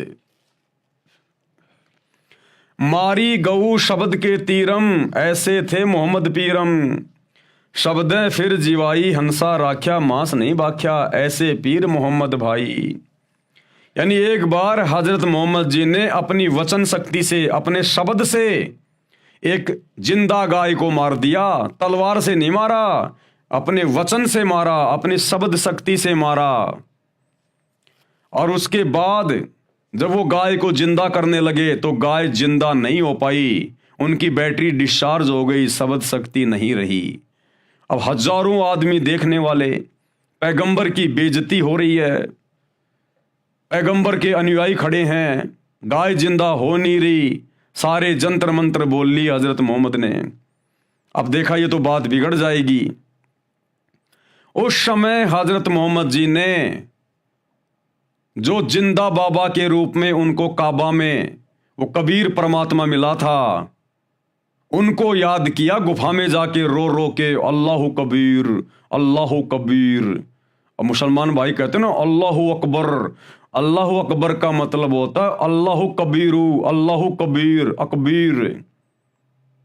उसको जाके याद किया, क्योंकि जिंदा बाबा के रूप में कबीर परमात्मा ने हजरत मोहम्मद को ये मंत्र दिया था, ये कलमा दिया था कि तू इसका जाप किया कर, अल्लाहु कबीर, अल्लाहु कबीर। तब उसने वहां जाकर उस अल्लाहु कबीर को याद किया, तब वो कबीर परमात्मा हजरत मोहम्मद जी के सामने प्रकट हुआ, उसी जिंदा बाबा के रूप में, केवल उन्हीं को दिखाई दे रहा था। और कहा कि ए हजरत मोहम्मद, मैं इस गाय को जिंदा कर रहा हूं अपनी वचन से, अपनी शक्ति से, और दुनिया को लगेगा कि तू जिंदा कर रहा है, क्योंकि केवल हजरत मोहम्मद जी को ही दिखाई दे रहे थे परमात्मा। वो समर्थ है, चाहेगा उसको दिखाई देगा। तो परमेश्वर ने फिर उस मरी हुई गाय को अपने वचन से जिंदा किया, और लोगों को लगा कि हजरत मोहम्मद जी ने जिंदा कर दिया, हमारे नबी ने जिंदा कर दिया, और उनकी फिर से महिमा बन गई। क्योंकि परमात्मा चाहता कि लोग भक्ति पे लगे रहें, और ये शैतान, ये डुप्लीकेट अल्लाह चाहता है कि लोग भक्ति से बिल्कुल पीछे हट जाएं। ये चाहता ही नहीं भक्ति, शैतान को तो अंधेरा पसंद है, अंधेरा। वो चाहता कि ये उल्टी सीधी साधना करते रहें, मांस मिट्टी खाते रहें, और मेरे मुंह में जन्मते रहें, मरते रहें, आते रहें। और वो अल्लाह, वो कादिर अल्लाह, समर्थ अल्लाह, अल्लाहु कबीर चाहता है कि ये आत्माएं किसी भी तरह से भक्ति पे लगी रहें। और इस वर्तमान समय तक, जो वर्तमान में समय चल रहा है ना, ये भक्ति का युग है, ये भक्ति युग है। ये इस समय वो अल्लाह धरती पर संत रामपाल जी के रूप में बिल्कुल प्रत्यक्ष आया हुआ है। इस समय तक परमात्मा ने हम आत्माओं को धर्म से जोड़ के रखना था, हमारे को मनुष्य जन्म देने थे परमात्मा ने, और इस समय वो सत भक्ति देकर आज हमें पूर्ण मोक्ष का अधिकारी बना देगा, पूर्ण मोक्ष का अधिकारी। अन्यथा शैतान तो धरती से भक्ति का नामो निशान समाप्त करना चाहता है, नामो निशान। तो जैसे ही वो गाय जिंदा हुई, लोगों को लगा कि हजरत मोहम्मद जी ने जिंदा कर दी, हजरत मोहम्मद जी ने जिंदा कर दी, उनकी महिमा बन गई। अब हजरत मोहम्मद जी के शरीर छोड़कर जाने के 400-500 साल बाद में जो मुसलमान धर्म के जो ठेकेदार थे, जगह जगह जो इनकी जो संस्थाएं बन गई थी, इन्होंने एक निर्णय लिया कि क्यों ना हम उस दिन को मनाना शुरू कर दें यादगार के रूप में, जिस दिन हमारे नबी ने मरी हुई गाय को जिंदा किया था। तो सबने अपनी सहमति व्यक्त कर दी कि बहुत अच्छी बात है ये तो सभी लोगों ने क्या किया, जिस दिन हजरत मोहम्मद जी ने उस गाय को अपने वचन से मारा था और परमात्मा ने जिंदा किया था, उस दिन हजारों जगहों पर गाय काटने की शुरुआत कर दी कि इस बहाने हमारे को वो दिन याद रहेगा। तो हजारों जगह जहां जहां भी ये मुसलमान थे, इनकी जो संस्थाएं थी, वहां इन्होंने गाय काटनी शुरू कर दी। लेकिन ये गाय को खाया नहीं करते थे, मांस उस समय भी कोई नहीं खाता था, मुसलमान बड़ी नफरत करते थे। गाय को केवल काटना शुरू कर दिया उस दिन की याद बनाए रखने के लिए, और गाय को काट के फिर उसको जंगल में डाल के आ जाते थे। यह सिलसिला काफी लंबे समय तक चलता रहा। आगे चलकर एक समय भयंकर अकाल पड़ गया, अकाल, खाने को दाना भी नहीं मिल रहा लोगों को, और उसी समय उनका वो गाय काटने वाला दिन आ गया। अब हजारों जगह उन्होंने गाय काटी और जंगल में जाके फेंक के आ गए। अब जो लोग भूखे मर रहे थे मुसलमान, उन लोगों को खाने को कुछ नहीं मिल रहा था। अपनी जान बचाने के लिए वे लोग उस गाय का मांस उठाकर ले आए और उन्होंने पकाकर खाना शुरू कर दिया। अन्य लोगों ने, मुसलमानों ने देखा तो कहा ये तो बड़े निकम्मे आदमी हैं, इन्होंने तो अपना धर्म भ्रष्ट कर लिया, इन्होंने मांस खा लिया। ये सूचना उन्होंने अपने धर्म के ठेकेदारों को दी। अब इस प्रकार की सूचना जगह जगह से आने लग गई कि साहब वहां भी मांस खा लिया, वहां भी मांस खा लिया, वहां भी मांस खा लिया। अब कोई 2, 4, 5 होते तो उनको कोई सजा भी देते। सबको पकड़ पकड़ के लेके आ गए वो गांव वाले कि साहब देखो इसने मांस खाया, उस गाय का इसने मांस खाया। अब धर्म के ठेकेदारों ने देखा ये तो हजारों आदमी हैं, 1-2 को सजा दे दें, हजारों को कैसे दें, तो बात बिगड़ेगी। तो बाद में उन्होंने आपस में सलाह मशवरा किया और कहा कि भाई ऐसा है, हमने जब गाय काटी थी ना, हमने कलमा पढ़ा था, और कलमा पढ़ने के बाद में वो प्रसाद बन गया था, प्रसाद, मांस नहीं रहा, और उसको खाने से कोई पाप नहीं लगा। इस प्रकार फिर आगे चलकर ये बिजली पूरे मुसलमान समाज में गिर गई, पूरे मुसलमान समाज में। फिर तो ये परंपरा बन गई, रिवाज बन गया, कोई भी जानवर काटो कलमा पढ़ के, और कह दिया कि अब तो ये प्रसाद बन गया। अरे नालायकों, अपने बच्चों को काटो ना देखे। अगर ये कलमा पढ़ने से अगर मांस अगर प्रसाद बन रहा है और उसकी रूह जन्नत में जा रही है, ये मुल्ला मौलवी जब ये काटते हैं ये कलमा पढ़ के किसी भी जानवर को, तो कहते हैं हे अल्लाह, इसकी रूह को, इसकी आत्मा को जन्नत में जगह देना। जैसे अल्लाह इनके बाप का नौकर है कोई, जो जैसा ये कहेंगे अल्लाह वैसा ही करेगा। ये मनमुखी सोच है, मनमुखी धारणा। अगर इसी प्रकार कलमा पढ़ के अल्लाह से पुकार करके अगर किसी की गर्दन काटने से जन्नत मिलती है, तो पूरा मुसलमान समाज मस्जिदों में धक्के क्यों खा रहा है? जन्नत के लिए। काबा में क्यों जाता है? हज करने क्यों जाता है? जन्नत के लिए। अगर ऐसे ही जन्नत मिलती है तो अपने परिवार वालों की गर्दन काट कलमा पढ़ के, और उनके शरीर को तो खा ले प्रसाद समझ के कि ये तो प्रसाद बन गया, उसको तो प्रसाद समझ के खा ले, और आत्मा उसकी जन्नत में चली गई। अरे जन्नत के लिए तो भक्ति कर रहे हैं, तो इससे अच्छा मौका और क्या? जब तुम जानवरों को जन्नत में भेज रहे हो और उसके शरीर को प्रसाद बना के खा रहे हो, तो अपने बच्चों को काट काट के खाओ ना। तुम काटोगे, कलमा पढ़ोगे, आत्मा तो उसकी जन्नत में चली गई, और बाकी बच गया उसका शरीर, उसको पका पका के खाओ अपने घर पे। तो ये ड्रामेबाजी है, ड्रामेबाजी। ये नहीं चलेगी उस अल्लाह के दरबार में। तुमने उस दरगाह का महल नहीं देखा, धर्मराज के तिल तिल का लेखा। तो एक छोटा सा सत्संग गुरुदेव भगवान इस कादिर अल्लाह के मुख कमल से कि किस प्रकार से मुसलमान धर्म में ये मांस खाने की शुरुआत हुई शैतान की प्रेरणा से। सुनिएगा। परमात्मा ने कहा क्या हुआ कि जब हजरत मोहम्मद जी ने वह गाय मार दी वचन तय पर जीवित ना हुई, अपने सारे कलमे कलमे पढ़ लिए उसने, तब कहते हैं मुझे याद किया कि हे जिंदा रूप वो परमात्मा मेरी मदद करो, मेरी इज्जत रखो। कहते हैं हम शब्द स्वरूपी बेग गया रे, तुरंत पहुंच गए हम, और मुई गऊ हम तत्काल जवाई। अब परमात्मा शब्द स्वरूपी यानी अपने सह शरीर आते हैं, लेकिन वो शरीर अन्य को दिखाई नहीं दे रहा, हजरत मोहम्मद को दिखाई दे रहे थे। वो महात्मा आ गया मेरे पास जो मुझे ऊपर लेकर गया था। और तब परमात्मा ने कहा कि रुक जा, मैं जीवित करता हूँ। परमात्मा ने थपकी मारी, वो जीवित गाय जीवित होगी। लेकिन वो हजरत मोहम्मद को दिख रहे थे। हजरत मोहम्मद को परमात्मा ने कह दिया था कि ये लोग समझेंगे कि तूने ही जीवित कर दी है, मैं इनको दिखाई नहीं दे रहा हूं। तब परमात्मा, उसके बाद हजरत मोहम्मद जी की वाह वाह होगी, और उनके अनुयायियों ने कहा कि देख लो भाई विरोधियों, हमारे नबी पूर्ण नबी हैं। अब उसके कुछ हजरत मोहम्मद जी के यानी शरीर प्राण त्याग जाने के उपरांत कई वर्षों 400-500 वर्ष के बाद तक,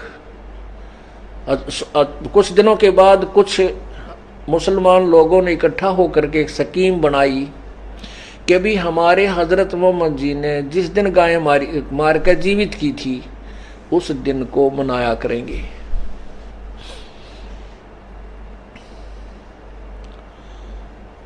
अब सब ने सहमति दे दी, भाई भूलना पड़ेगा बात तो ठीक है। तो वो गाय को जिस उस दिन एक गाय को कलमा पढ़ के वो मंत्र सा बोल के उसको धीरे धीरे काट देते हैं, हलाल कहते हैं। लेकिन मांस नहीं खाते थे वो क्या करते थे, उस गाय को जंगल में डाल देते थे मार के, और वहां पशु पक्षी खा लेते थे। तो वो नहीं खाते थे, मुसलमान नहीं खाते थे मांस, कहते हम नहीं छुएंगे इसको। कुछ वर्षों के बाद क्या हुआ कि अकाल गिर गया, दुर्भिक्ष पड़ गया, बहुत ज्यादा अन्न रहा नहीं। और उसी दौरान वो दिन आ गया जिस दिन हजरत मोहम्मद जी ने गाय जीवित की थी वचन से मार के। तो उन्होंने उस गाय को हलाल करके और जंगल में डाल दिया। उसमें भूख मरी चल रही थी। किसी मुसलमानों ने, कुछ मुसलमानों ने वो मांस गाय का पका के खा लिया।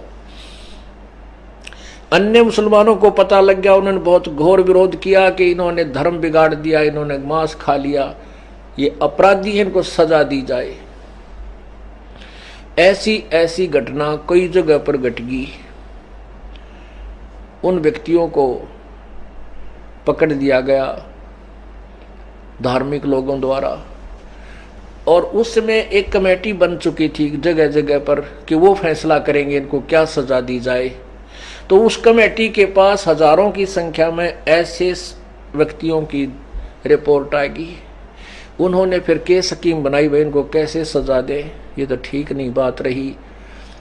उन्होंने क्या स्कीम बनाई कि इनको कह दो कि कलमा पढ़ने से वो गाय का मांस पवित्र हो गया था, प्रसाद बन गया था, उसके खाने से इनको अपराध नहीं लगा। अब वो स्टेटमेंट उनकी सुन ली तो सभी उनको छोड़ दिया, भाई ये तो प्रसाद बन गया था इसलिए खा लिया, तो कोई दोष नहीं।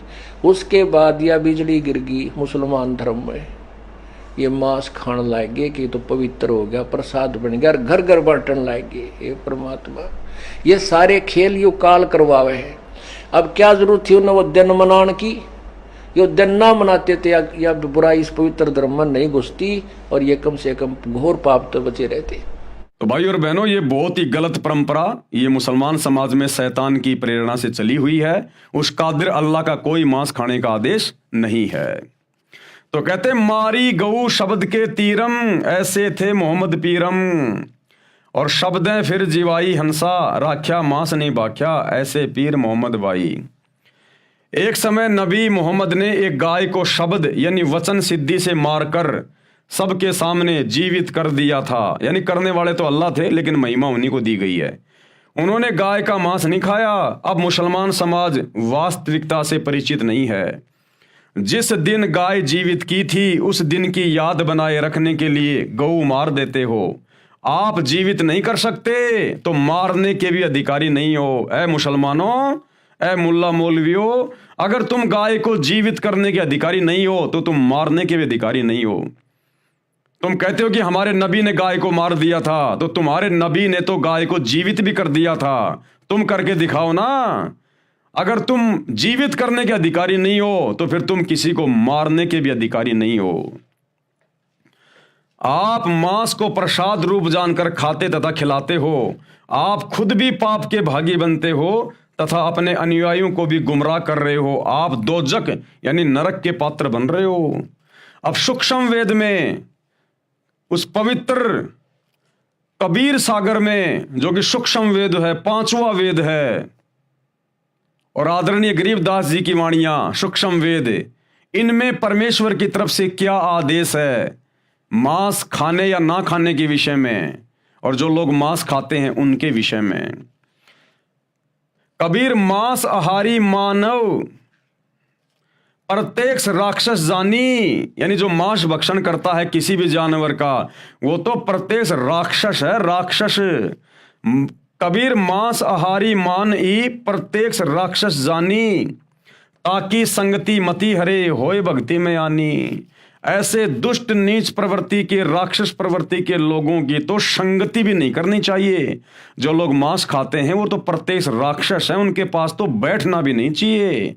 उनके पास बैठने मात्र से हमारी भक्ति में हानि होगी, नुकसान होगा, हमारे विचार गंदे होंगे। ऐसे लोगों के पास तो, जो मांस खाते हैं या किसी जानवर को काटते हैं, उनके तो पास में भी नहीं बैठना चाहिए। उस अल्लाह का तो ये आदेश है। कबीर मांस खाए ते ढेड सब। जो लोग मांस खाते हैं वो किसी भी धर्म का हो, किसी भी जाति का, वो ढेड इंसान है। ढेड, ढेड कोई जाति नहीं होती। ढेड का मतलब होता है नीच व्यक्ति। तो कहते हैं मांस खाने वाला चाहे हिंदू हो, चाहे मुस्लिम हो, चाहे सिख हो, चाहे ईसाई हो, विश्व का कोई भी प्राणी हो, वो ढेड व्यक्ति है, वो नीच है, नीच। कबीर मांस खाए ते ढेड सब और मद पीवे सो नीच, और जो शराब पीते हैं वो महादुष्ट प्राणी है। कुल की दुर्मति पर हरे राम कहे सो ऊंच। ऐसे व्यक्तियों की तो दुर्मति ये शैतान हर लेता है। उनके कुल की, परिवार की, उनके खानदान की दुर्गति होती है। पूरा का पूरा खानदान ऐसे लोगों का या तो कभी जल के मरेगा, या कभी एक्सीडेंट में मरेगा, या किसी बीमारी से मरेगा। यानी ऐसे लोगों की तो भयंकर दुर्गति से मौत होती है। और राम कहे सो ऊंच, और जो भक्ति करता है उस अल्लाहु राम की, उस अल्लाहु कबीर की, राम यानी जो सबसे बड़ा अल्लाह, सबसे बड़ा खुदा, दशरथ पुत्र राम नहीं। त्रेता युग में जो रामचंद्र जी आए थे वो तो खाली उनके शरीर का नाम था राम, केवल उनकी पहचान थी। वास्तव में राम कौन है? राम यानी अल्लाह, खुदा, सबसे बड़ा भगवान। कहते हैं जो उसकी भक्ति करेगा वो ऊंच है, वो सर्वश्रेष्ठ आत्मा है। कबीर मांस बखे और मद पीवे, यानी जो जो लोग मांस खाते हैं और शराब पीते हैं और धन वैश्याशो खाए, और जो लड़कियों से धंधा करवाते हैं, वैश्यावर्ती का धंधा करवाते हैं, और जुआ खेले, चोरी करे, और जो लोग जुआ खेलते हैं और चोरी करते हैं, अंत समूढ़ा जाए, अंत में उनकी दुर्गति होगी, बर्बादी। और वर्तमान में ये जो शेयर मार्केट का जो काम है ये जुए की श्रेणी में आता है, जुए की श्रेणी में, जुआ खेलने की श्रेणी में।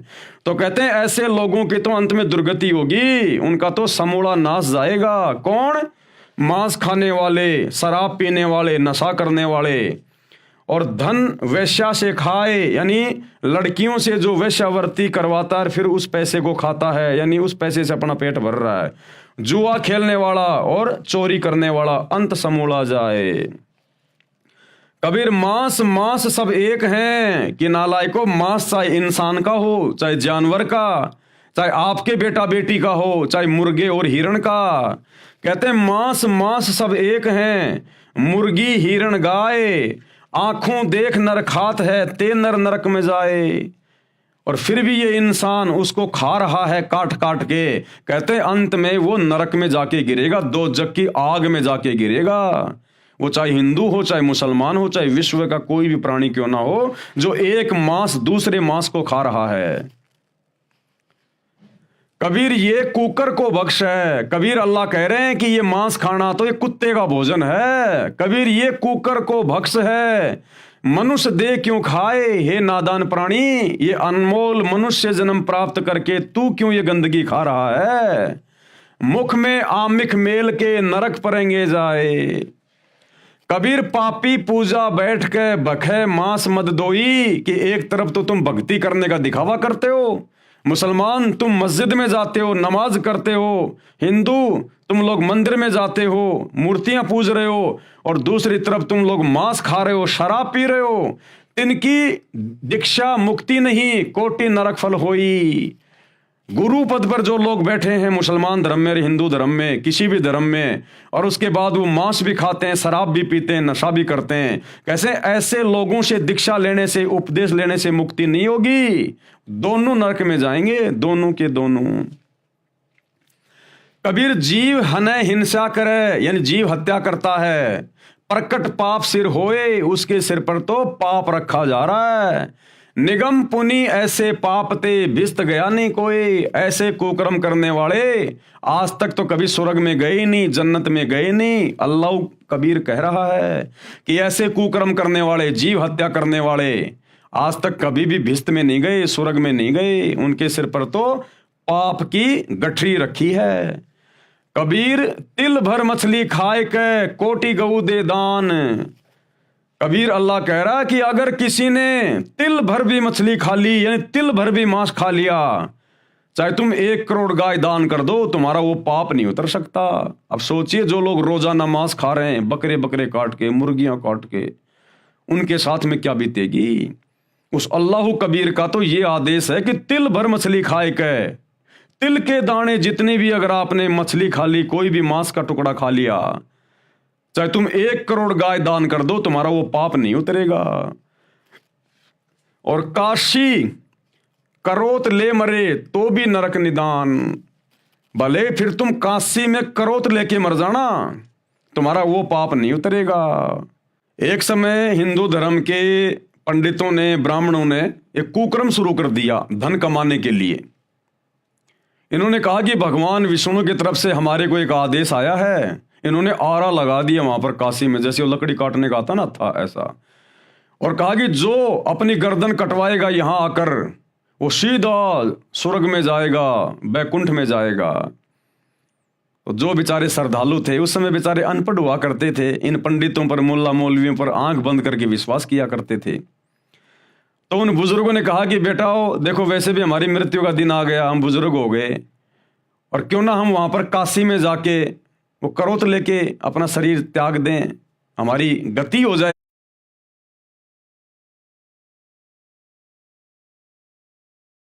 सारा उनको एक्स्ट्रा उनको पैसा दे दिया करते थे। अब उन पंडितों ने देखा रे भाई भीड़ बहुत ज्यादा होने लग गई, बड़ी समस्या हो गई। उसके बाद उन्होंने एक आरा लगा दिया वहां पर गर्दन काटने का, और कहा कि भगवान विष्णु की तरफ से हमें आदेश आया है, अगर किसी ने जल्दी भिस्त में जाना है, स्वर्ग में जाना है, तो आरे से गर्दन कटवा लो। और भैया आरे से गर्दन कटवाने के थोड़े पैसा एक्स्ट्रा लगेंगे। तो उन बुजुर्गों ने अपने बच्चों को बताया कि भाई ऐसे ऐसे है, हमें मरना तो है ही, 5-10 रुपए और दे दो पंडित जी को, हम जल्दी चले जाएंगे। तो उन लोगों ने, उन स्वार्थी पंडितों ने, उन धर्म के ठेकेदारों ने शैतान की प्रेरणा से, काल की प्रेरणा से वहां पर इंसानों को काटना शुरू कर दिया, इंसानों को काटना। तो कबीर परमात्मा कहते हैं अगर तूने तिल भर भी मांस खा लिया, चाहे तू 1 करोड़ दान कर देना गायें, और चाहे तू काशी में जाके वो करोत लेके अपनी गर्दन कटवा के मर जाना, तो भी तेरे को बैकुंठ नहीं मिलेगा, घोर दंड का भागी बनेगा। कबीर तिल भर मछली खाए के कोटि गऊ दे दान, काशी करोत ले मरे तो भी नरक निदान, नरक में जाएगा। कबीर बकरी पाती खात है ताकि काडी खाल, और जो बकरी को खात है तिनका कौन हवाल। कबीर परमात्मा अल्लाह कबीर मांस खाने के विषय में हम नर और नारियों को चेता रहे हैं कि ए मूर्खो, इस शैतान के प्रभाव में आके जो तुम ये कुकर्म कर रहे हो ना, उस अल्लाह का क्या आदेश है कि बकरी पाती खात है ताकि काडी खाल, कि नादानो विचार करो, बकरी शाकाहारी जानवर होता है, बेचारी घास फूस खा के किसी का दिल नहीं दुखाती, कोई हत्या नहीं करती, बेचारी सारा दिन घास फूस खा के अपना पेट भरती है, और उस बकरी की भी अंत में खाल उतारी जाती है। बकरी पाती खात है यानी वो तो बेचारी घास फूस खा के अपना पेट भर रही है, शाकाहारी है, और उसकी भी अंत में खाल उतारी जाती है, दुर्गति से उसकी मौत होती है। बकरी पाती खात है ताकि काडी खाल, और जो बकरी को खा रहे हैं उनका क्या होगा हवाल। और नालायक, तुम तो मांस खा रहे हो, तुम तो उस बकरी को खा रहे हो, सोचो तुम्हारा अंत में क्या होगा। जब घास फूस खाने वाली बकरी का ये हाल हो रहा है तो बकरी को खाने वालों का क्या हाल होगा। परमात्मा हमें डरा रहे हैं सच्चाई बताकर। तो मुसलमान भाइयों, हिंदू भाइयों, जिस भी धर्म के भाई बहनों जो मांस खाते हैं, विचार कर लेना, इतनी भयंकर सजा मिलेगी परमात्मा के दरबार में जो कुकर्म तुम कर रहे हो। कबीर मुल्ला तुझे करीम का कब आया फरमान, कि हे मुल्ला, हे मौलवी, जो तू मांस काट रहा है ना, प्रसाद बना के बांट रहा है, तुझे उस करीम अल्लाह का, उस दयालु अल्लाह का तुझे कब ये आदेश आया। घट फोड़ा घर घर बांटा साहब का निशान।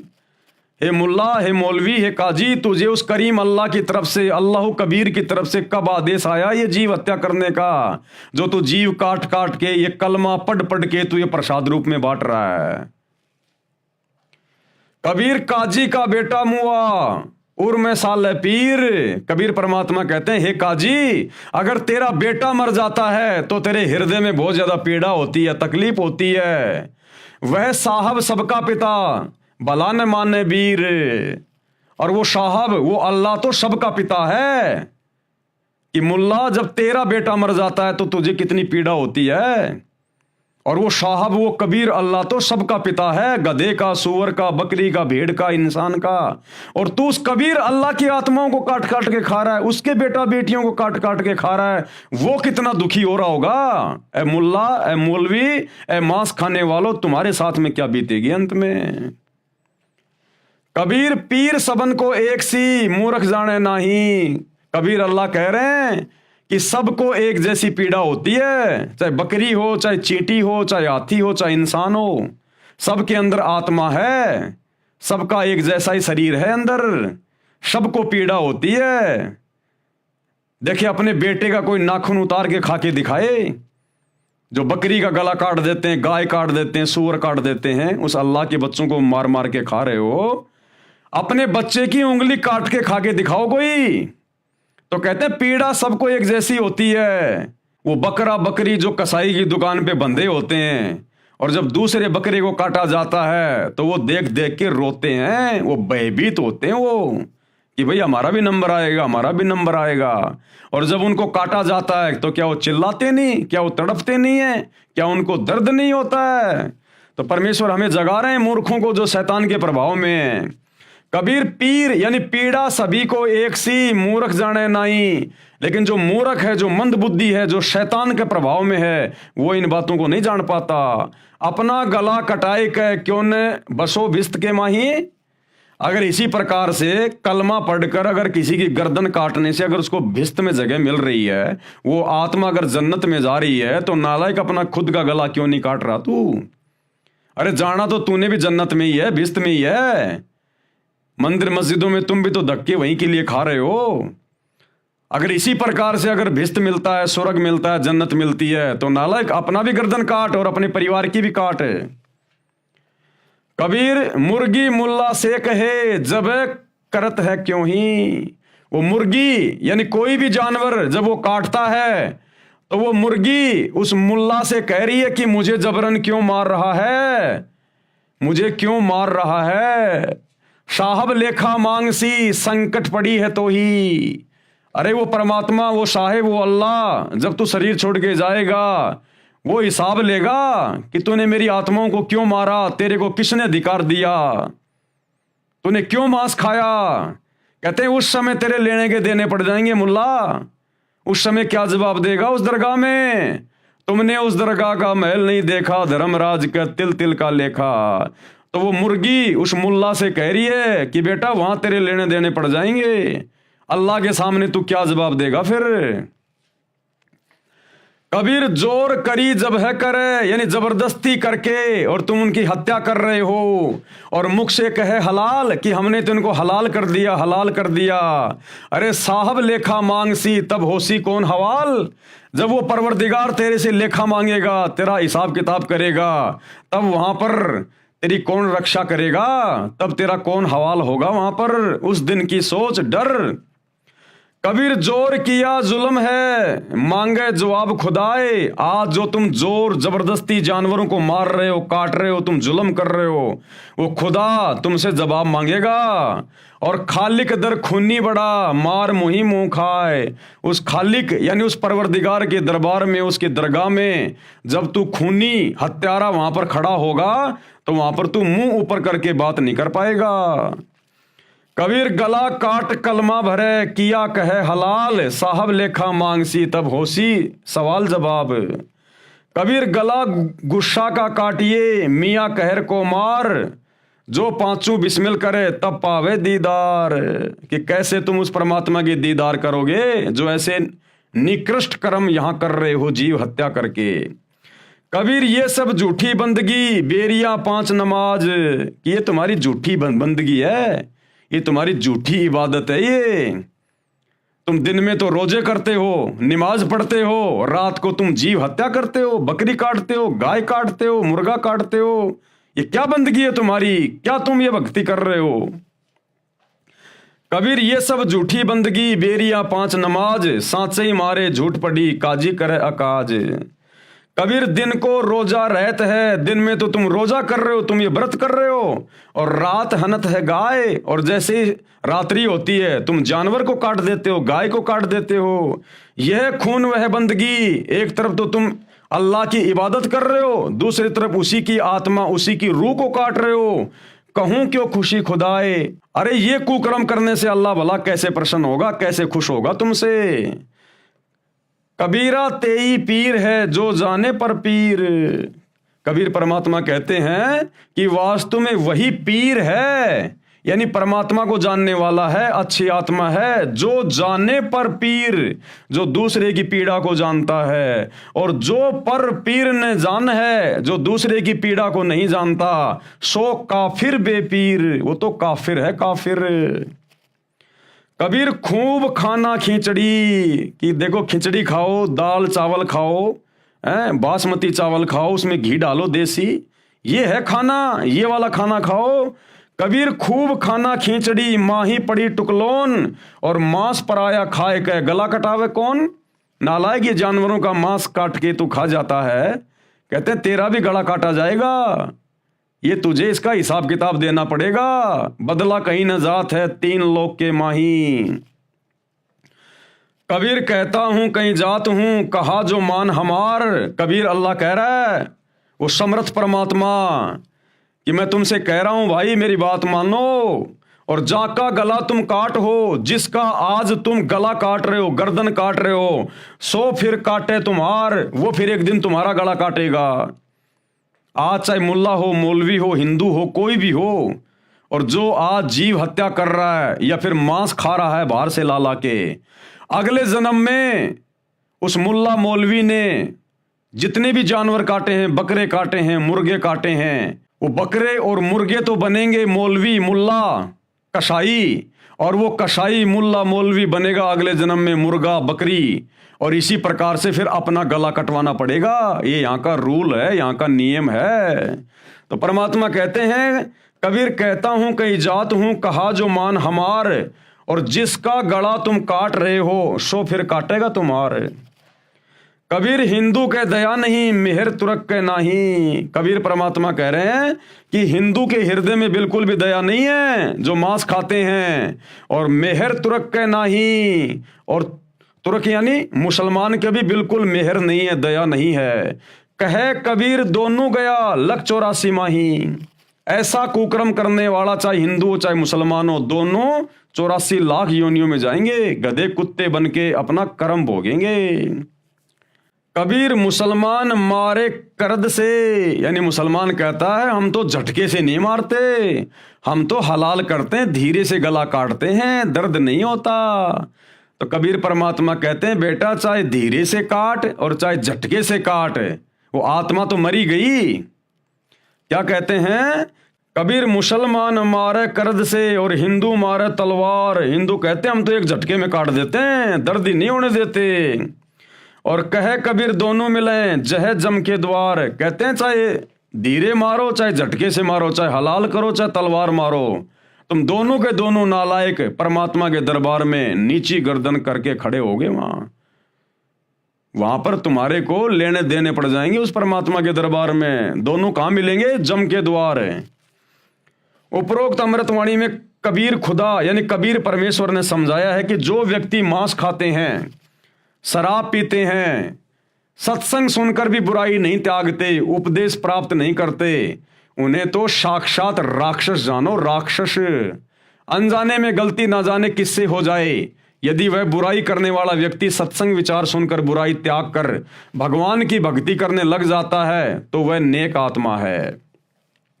यानी जब तक आपको सतगुरु रामपाल जी परमेश्वर जी का ज्ञान नहीं है, इस सच्चे अल्लाह का ज्ञान नहीं है, जब तक आप इनकी शरण में नहीं आते हैं, तब तक आपने जो भी कुछ किया वो आपने एक प्रकार से अनजाने में किया। यदि आप सतगुरु रामपाल जी की शरण में आ जाते हैं और अपनी सत भक्ति शुरू कर देते हैं, वो कुकर्म छोड़ देते हैं, तो परमेश्वर तुम्हारे पिछले सारे कुकर्मों को माफ कर देगा, ये समर्थ है। और आगे तुम्हें ज्ञान ऐसा दे देगा, जिंदगी में तुम कभी चींटी को भी नहीं सताओगे। और भाई यदि तुम सतगुरु रामपाल जी की शरण में आए नहीं और तुमने जितनी भी जीव हत्या की हैं, भैया तुमने फिर अपना वो भोग भोगना पड़ेगा। उतनी बार तुमने वो जानवर बनने पड़ेंगे जितने जानवरों के तुमने गले काटे हैं। वह चाहे किसी भी जाति व धर्म का हो, जो मांस आहार तथा सुरापान त्याग कर यानी नशा करना छोड़कर प्रभु भक्ति नहीं करता, वह तो ढेढ़ यानी नीच व्यक्ति है। मांस खाए ते ढेढ़ सब और मद पीवे सो नीच। चाहे किसी जातीय धर्म का हो, भावार्थ है कि उच्च कर्म करने वाला उच्च है तथा नीच कर्म करने वाला नीच है। जातीय धर्म विशेष में जन्म मात्र से ऊंच नीच नहीं होता। अगर कोई ब्राह्मण ये कहता कि मैं तो ऊंची जाति का हूं, और अगर वो मांस खाता है, शराब पीता है, जुआ खेलता है, चोरी करता है, झूठ बोलता है, तो वो सबसे बड़ा नीच है, सबसे बड़ा नीच है। और जिसको लोग नीच समझते हैं, छोटी जाति वाले, वो अगर ये जीव हत्या करना छोड़कर मांस वगैरह नहीं खाता, शराब नहीं पीता, चोरी जारी नहीं करता और भगवान की भक्ति करता है, तो उस ब्राह्मण से लाख गुना ऊंच है वो, लाख गुना ऊंच। यानी जाति से कोई ऊंचा नीचा नहीं होता, कर्मों से लोग ऊंचे नीचे होते हैं। जाति या धर्म विशेष में जन्म मात्र से ऊंच नीच नहीं होता। जिन भक्तों ने उपदेश ले रखा है, अब देखो भाई और बहनों ध्यान से सुनना, आप और हम जितने भी सतगुरु रामपाल जी परमेश्वर जी के इस अल्लाह कबीर के फॉलोवर हैं, भगत हैं, हमारे लिए परमात्मा कितनी अच्छी शिक्षा दे रहे हैं। क्या कह रहे हैं गुरुदेव? ये जितने भी प्रकार के लोग जो इस प्रकार के कुकर्म कर रहे हैं ना, ये कोई मांस खा रहा है, कोई शराब पी रहा है, कोई बीड़ी पी रहा है, कोई हुक्का पी रहा है, कोई तमाकू पी रहा है, कोई राजनीति कर रहा है, हमें गुरुदेव भगवान ने, अल्लाह कबीर ने ऐसे लोगों के पास में बैठने से भी मना किया है। क्या कह रहे हैं? जिन साधकों ने यानी भक्तों ने उपदेश ले रखा है, उन्हें उपरोक्त प्रकार के बुराई करने वालों के पास नहीं बैठना चाहिए, जिससे आपकी भक्ति में बाधा पड़ेगी। अब बताओ भाई, सतलोक आश्रमों से जुड़े हुए भाई बंधु, गुरुदेव का परिवार, उनके बेटा बेटी, भाई बंधु, रिश्तेदार, अब बताओ इन लोगों ने आनंदपाल जैसे गुंडों की सीबीआई जांच करवाई, उनके साथ में बैठे, उनके धरनों पर, उनकी रैलियों में। हरियाणा के जाट आरक्षण में लाखों भक्तों को जाटों के धरने पे बैठाया, करोड़ों रुपया भक्तों का चंदे के रूप में दिया। अब बताओ भाई और बहनों, गुरुदेव के दोनों लड़के जाट महासभा में जाके जाटों की धर्मशाला का उद्घाटन कर रहे हैं, नेताओं के साथ बैठ के खा रहे हैं, पी रहे हैं। अरे वो तो जगत के लोग हैं भैया, वो तो मांस भी खाते हैं, शराब भी पीते हैं। उक्का तो हरियाणा के जाटों का कभी बंद ही नहीं होता। और गुरुदेव मना कर रहे हैं कि भक्तों ने ऐसे लोगों के पास में बैठना ही नहीं चाहिए जो मांस खाते हैं, शराब पीते हैं, तम्बाकू पीते हैं, नहीं तो तुम्हारी भक्ति बिगड़ेगी। ये आदेश हो गया भगवान का। तो सोचिए आप और हम सत्सेवक भाई बहन जिनको गुरुदेव ने साथ संगति से जोड़ दिया, हम तो ऐसे लोगों की शक्ल देखना भी पसंद नहीं करते।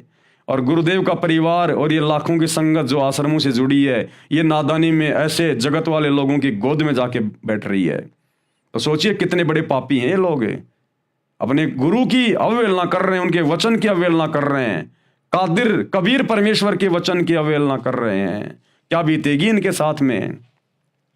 जिन भक्तों ने उपदेश ले रखा है उन्हें उपरोक्त प्रकार के बुराई करने वालों के पास नहीं बैठना चाहिए, जिससे आपकी भक्ति में बाधा पड़ेगी। जो व्यक्ति मांस भक्षण करते हैं, शराब पीते हैं, जो स्त्री वैश्यावर्ती करती है तथा जो व्यक्ति उससे व्यवसाय करवाकर वैश्या से धन प्राप्त करते हैं और जुआ खेलते हैं तथा चोरी करते हैं, समझाने से भी नहीं मानते, वह तो महापाप के भागी हैं तथा घोर नरक में गिरेंगे। मांस चाहे गाय, हिरण तथा मुर्गी आदि आदि किसी भी प्राणी का है, जो व्यक्ति मांस खाते हैं वे नरक के भागी हैं।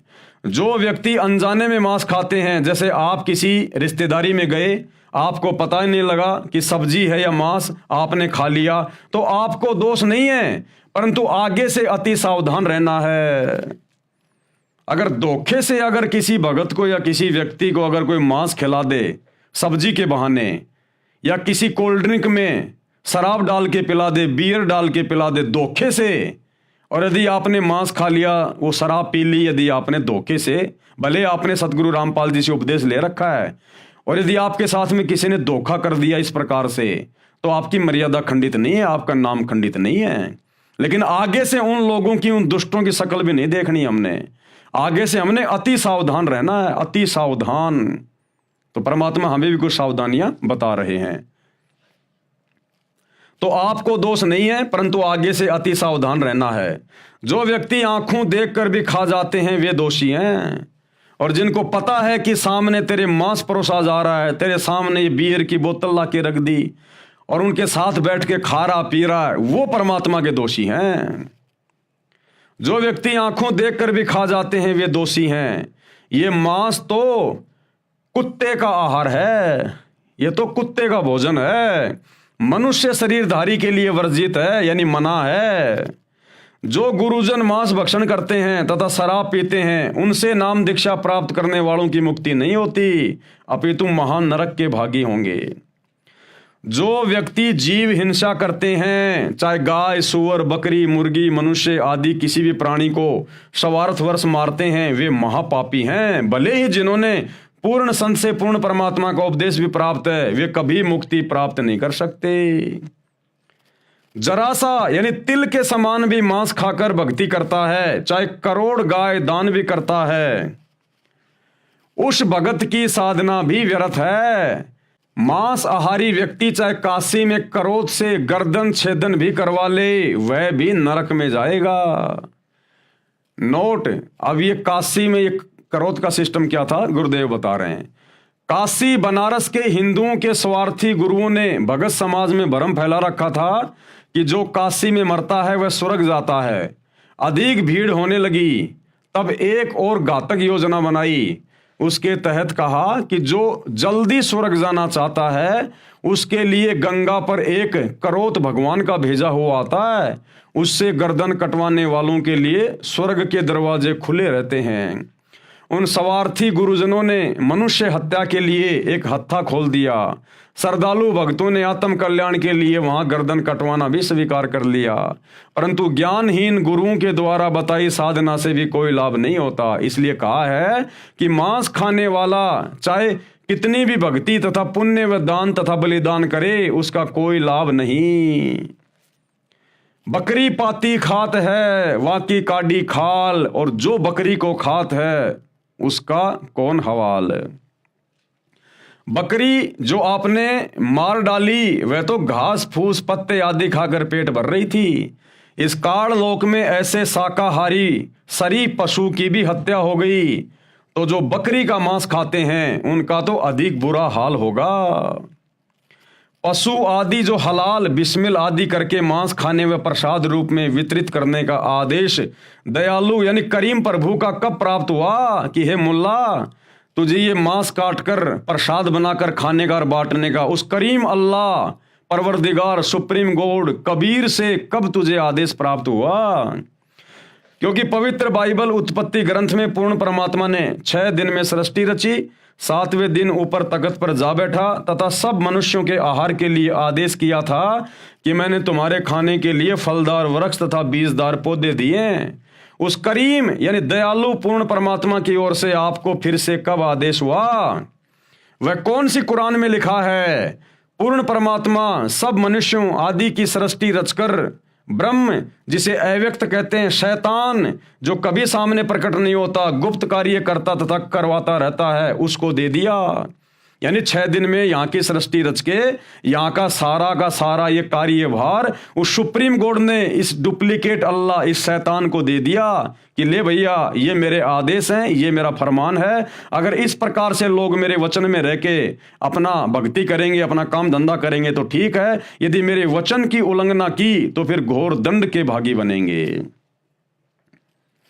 बाद में पवित्र बाइबल तथा पवित्र कुरान शरीफ या कुरान मजीद आदि ग्रंथों में जो विवरण है वह ब्रह्म यानी काल ज्योति निरंजन का तथा उसके फरिश्तों का है। अगर उसके बाद कुरान मजीद में, कुरान शरीफ में या बाइबल में अगर कहीं पर मांस खाने का जिक्र है तो वो शैतान के फरिश्तों का है, उस करीम अल्लाह का नहीं है।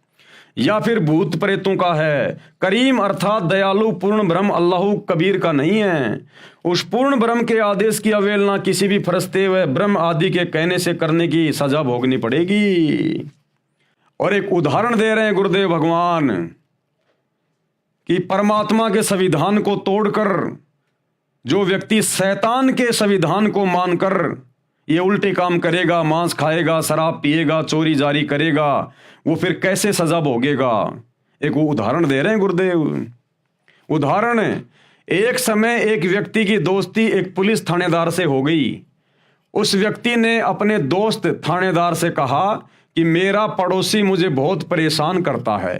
थानेदार यानी एसएचओ ने कहा कि मार लठ, मैं आप निपट लूंगा। थानेदार दोस्त की आज्ञा का पालन करके उस व्यक्ति ने अपने पड़ोसी को लठ मारा। सिर में चोट लगने के कारण पड़ोसी की मृत्यु हो गई।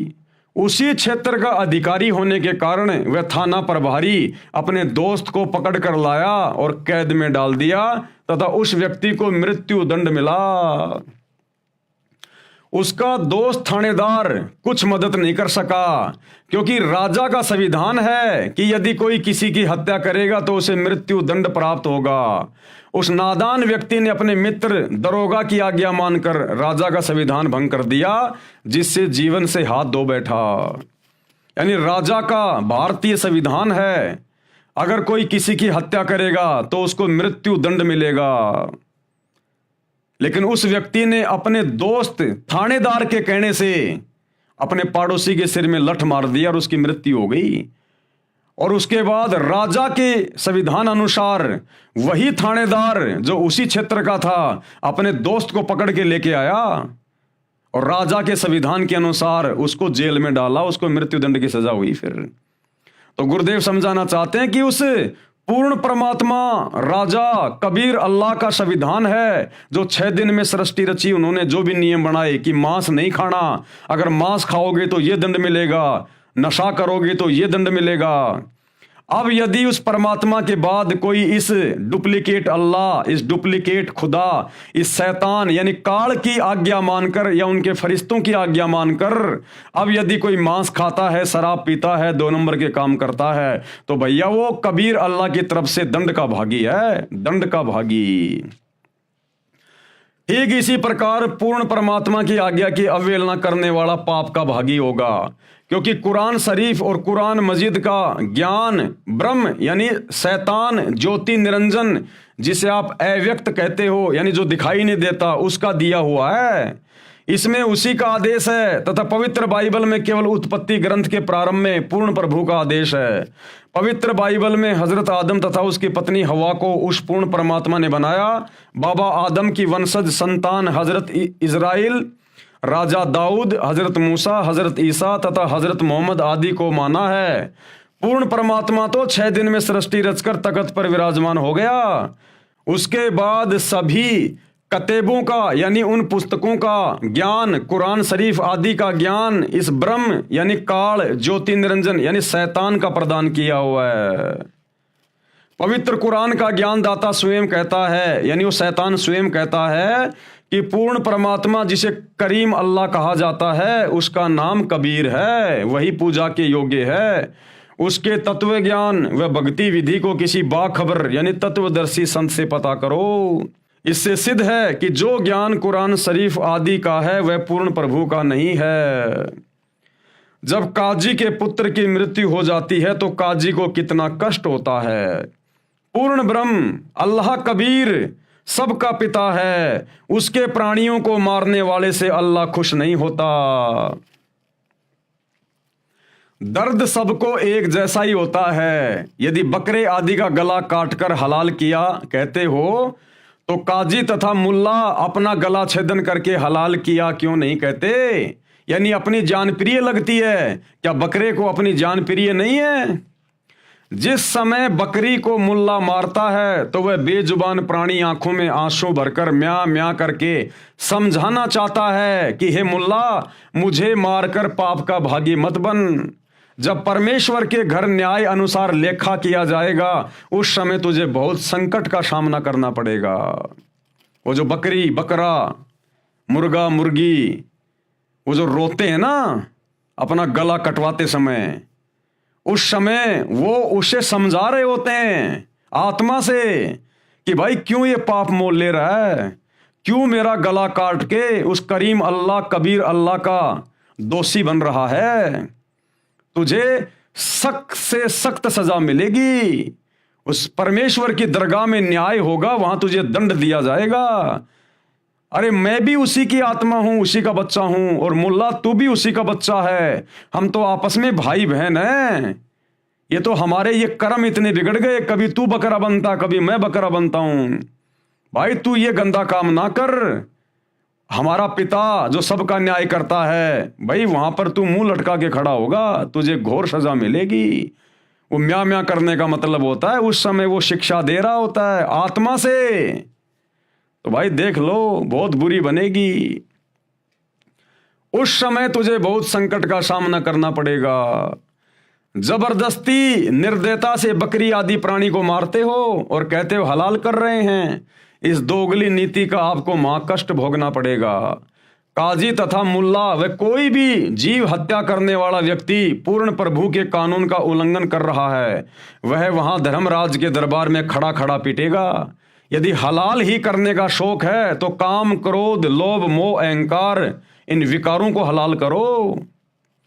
5 समय नमाज भी पढ़ते हो तथा रमजान के महीने में दिन में रोजे यानी व्रत भी रखते हो, और शाम को गाय, बकरी, मुर्गी आदि को मारकर मांस खाते हो। एक तरफ तो परमात्मा की बंदगी करते हो, दूसरी ओर उसी के प्राणियों की हत्या करते हो। ऐसे प्रभु कैसे खुश होगा? अर्थात आप स्वयं भी पाप के भागी हो रहे हो तथा अनुयायियों यानी साबाओं को भी गुमराह करके दोषी होकर जहन्नुम में गिरोगे। कबीर परमेश्वर कह रहे हैं कि हे काजी, हे मुल्ला, आप पीर यानी गुरु भी कहलाते हो। अरे पीर तो वो होता है जो दूसरे के दुख यानी पीड़ा को समझे, उसे संकट में गिरने से बचाए, किसी को कष्ट ना पहुंचाए। जो दूसरे के दुख में दुखी नहीं होता वह तो काफिर है, यानी बेपीर है, निर्दयी है। वह पीर यानी गुरु कहलाने के योग्य नहीं है। उत्तम खाना नमकीन खिचड़ी है, उसे खाओ। दूसरे का गला काटने वाले को उसका बदला देना पड़ता है। ये जानकर समझदार व्यक्ति प्रतिफल में अपना गला नहीं कटाता। दोनों ही धर्मों के मार्गदर्शक यानी गुरु निर्दयी हो चुके हैं। हिंदुओं के गुरु कहते हैं कि हम तो एक झटके से बकरी आदि का गला छेदन करते हैं जिससे प्राणी को कष्ट नहीं होता, इसलिए हम दोषी नहीं हैं। तो फिर काटो अपने बेटा बेटी की गर्दन झटके से अगर दर्द नहीं होता है तो। तथा मुसलमान धर्म के मार्गदर्शक यानी गुरु मुल्ला मौलवी कहते हैं हम धीरे धीरे हलाल करते हैं जिस कारण हम दोषी नहीं हैं। परमात्मा कबीर साहिब जी ने कहा यदि आपका तथा आपके परिवार के सदस्यों का गला किसी भी विधि से काटा जाए तो आपको कैसा लगेगा। बात करते हैं पुण्य की और करते हैं घोर अधर्म, दोनों दीन नरक में पड़ी कुछ तो करो शर्म। कबीर परमेश्वर ने कहा हम मोहम्मद को शतलोक ले गया, इच्छा रूप वहां नहीं रही हो। कि मैं हजरत मोहम्मद को जब वो काबा में गया हुआ था हज करने के लिए, तब मैं उसको जिंदा बाबा के रूप में मिला था और उसको अपने शतलोक में लेकर गया था, लेकिन वो वहां नहीं रुका। हम मोहम्मद को शतलोक ले गया, इच्छा रूप वहां नहीं रही हो। उलट मोहम्मद महल पठाया, गुज बीरज एक कलमा लाया। तो परमेश्वर कबीर अल्लाह ने कहा कि मैंने वापस हजरत मोहम्मद को महल यानी उसके शरीर में छोड़ दी उसकी आत्मा, और गुज बीरज एक कलमा लाया, और वहां मैंने उसको एक कलमा दिया था, अल्लाहु कबीर कि तू ये नाम जाप किया कर। रोजा बंग निमाज दई रे, मैंने हजरत मोहम्मद को रोजा रखने के लिए कहा था, बंग के लिए कहा था और निमाज पढ़ने के लिए कहा था, और बिस्मिल की नई बात कही रे, ये जीव हत्या करने का मैंने कोई आदेश नहीं दिया। भावार्थ नबी मोहम्मद को मैं कबीर अल्लाह शतलोक लेकर गया था, परंतु वहां न रहने की इच्छा व्यक्त की, वापस मोहम्मद जी को शरीर में भेज दिया। नबी मोहम्मद जी को काल ब्रह्म से पर्दे के पीछे से जो आदेश मिला था, उस आदेश में काल ने भी रोजा बंग, ऊंची आवाज में प्रभु स्तुति करना तथा 5 समय की नमाज करना तो कहा था, परंतु गाय आदि प्राणियों को बिस्मिल करने यानी मारने को नहीं कहा। कुरान में बाद में फरिश्ते का आदेश लिखा है जो कि महापाप है। यानी परमेश्वर कह रहे हैं कि रोजा बंग नमाज दई रे, कि ये थोड़ी बहुत भक्ति करने के आदेश तो दिए गए थे हजरत मोहम्मद को, लेकिन बिस्मिल की नहीं बात कही रे, लेकिन ये गाय काटने की, हत्या करने की, ये हमने किसी प्रकार का कोई इनको आदेश नहीं दिया। ये तो शैतान ने और उसके फरिश्तों ने फिर ये आदेश आगे मुसलमान धर्म में दिया है। तो भाई जो लोग मांस खाते हैं ये उल्टे कर्म कर रहे हैं, जीव हत्या कर रहे हैं, और सच्चे खुदा की सच्ची इबादत ना करके इस डुप्लीकेट अल्लाह को, शैतान को ही अपना खुदा मान के जो मुसलमान भाई अपनी इबादत कर रहे हैं, भाई परमात्मा के दोषी बन रहे हो। परमात्मा के ये उस मालिक का संविधान धीरे धीरे आप लोगों की आंखों के सामने आ रहा है। ये मेरे वीडियो केवल आप लोगों तक जानकारी पहुंचाने के लिए हैं, बाकी आपको विशेष जानकारी आपको सतगुरु रामपाल जी के सत्संगों से प्राप्त होगी। आपकी आत्मा पे विशेष चोट लगेगी, प्रभाव पड़ेगा, आपका हृदय परिवर्तित होगा जब आप सतगुरु रामपाल जी के मुख कमल से उनके सत्संग सुनना शुरू करोगे। ये हमारे द्वारा वीडियो बनाना तो केवल एक नॉलेज मात्र है, एक संदेशा है आप लोगों तक पहुंचा रहे हैं कि आप लोग सतगुरु रामपाल जी के सत्संग सुनना शुरू करें। आगे भाई और बहनों, कल हम देखेंगे पवित्र ग्रंथ कुरान में प्रवेश से पहले ये जो 6 वीडियो बने हैं, ये 6 वीडियो तो एकमात्र भूमिका बनी है, भूमिका मुसलमान भाइयों को समझाने के लिए कि तुम्हारी कुरान शरीफ क्या कहती है, बाइबल क्या कहती है, कुरान मजीद क्या कहती है, अल्लाह कौन है, शैतान कौन है, मांस खाने का आदेश अल्लाह का है या शैतान का है, सच्ची भक्ति क्या है, सच्ची इबादत क्या है। ये केवल एक भूमिका बनी है अभी तक जो 6 वीडियो बने हैं। कल जो 7वां वीडियो आप देखेंगे रात्रि 8 बजे, तो परमेश्वर कह रहे हैं पवित्र ग्रंथ कुरान में प्रवेश करने से पहले ये आगे का जो ज्ञान है मुसलमान धर्म की पुस्तकों का, ये कल से शुरू होगा, कल से। तो सभी भाई बहन कल रात्रि 8 बजे दास के Facebook page Pawan Das is live के ऊपर लाइव जुड़ें। तब तक गुरुदेव भगवान हम सबको आज्ञा दें, इजाजत दें, सद्बुद्धि दें, आशीर्वाद दें। बंदी छोड़ अल्लाह कबीर, सतगुरु रामपाल जी परमेश्वर की जय हो।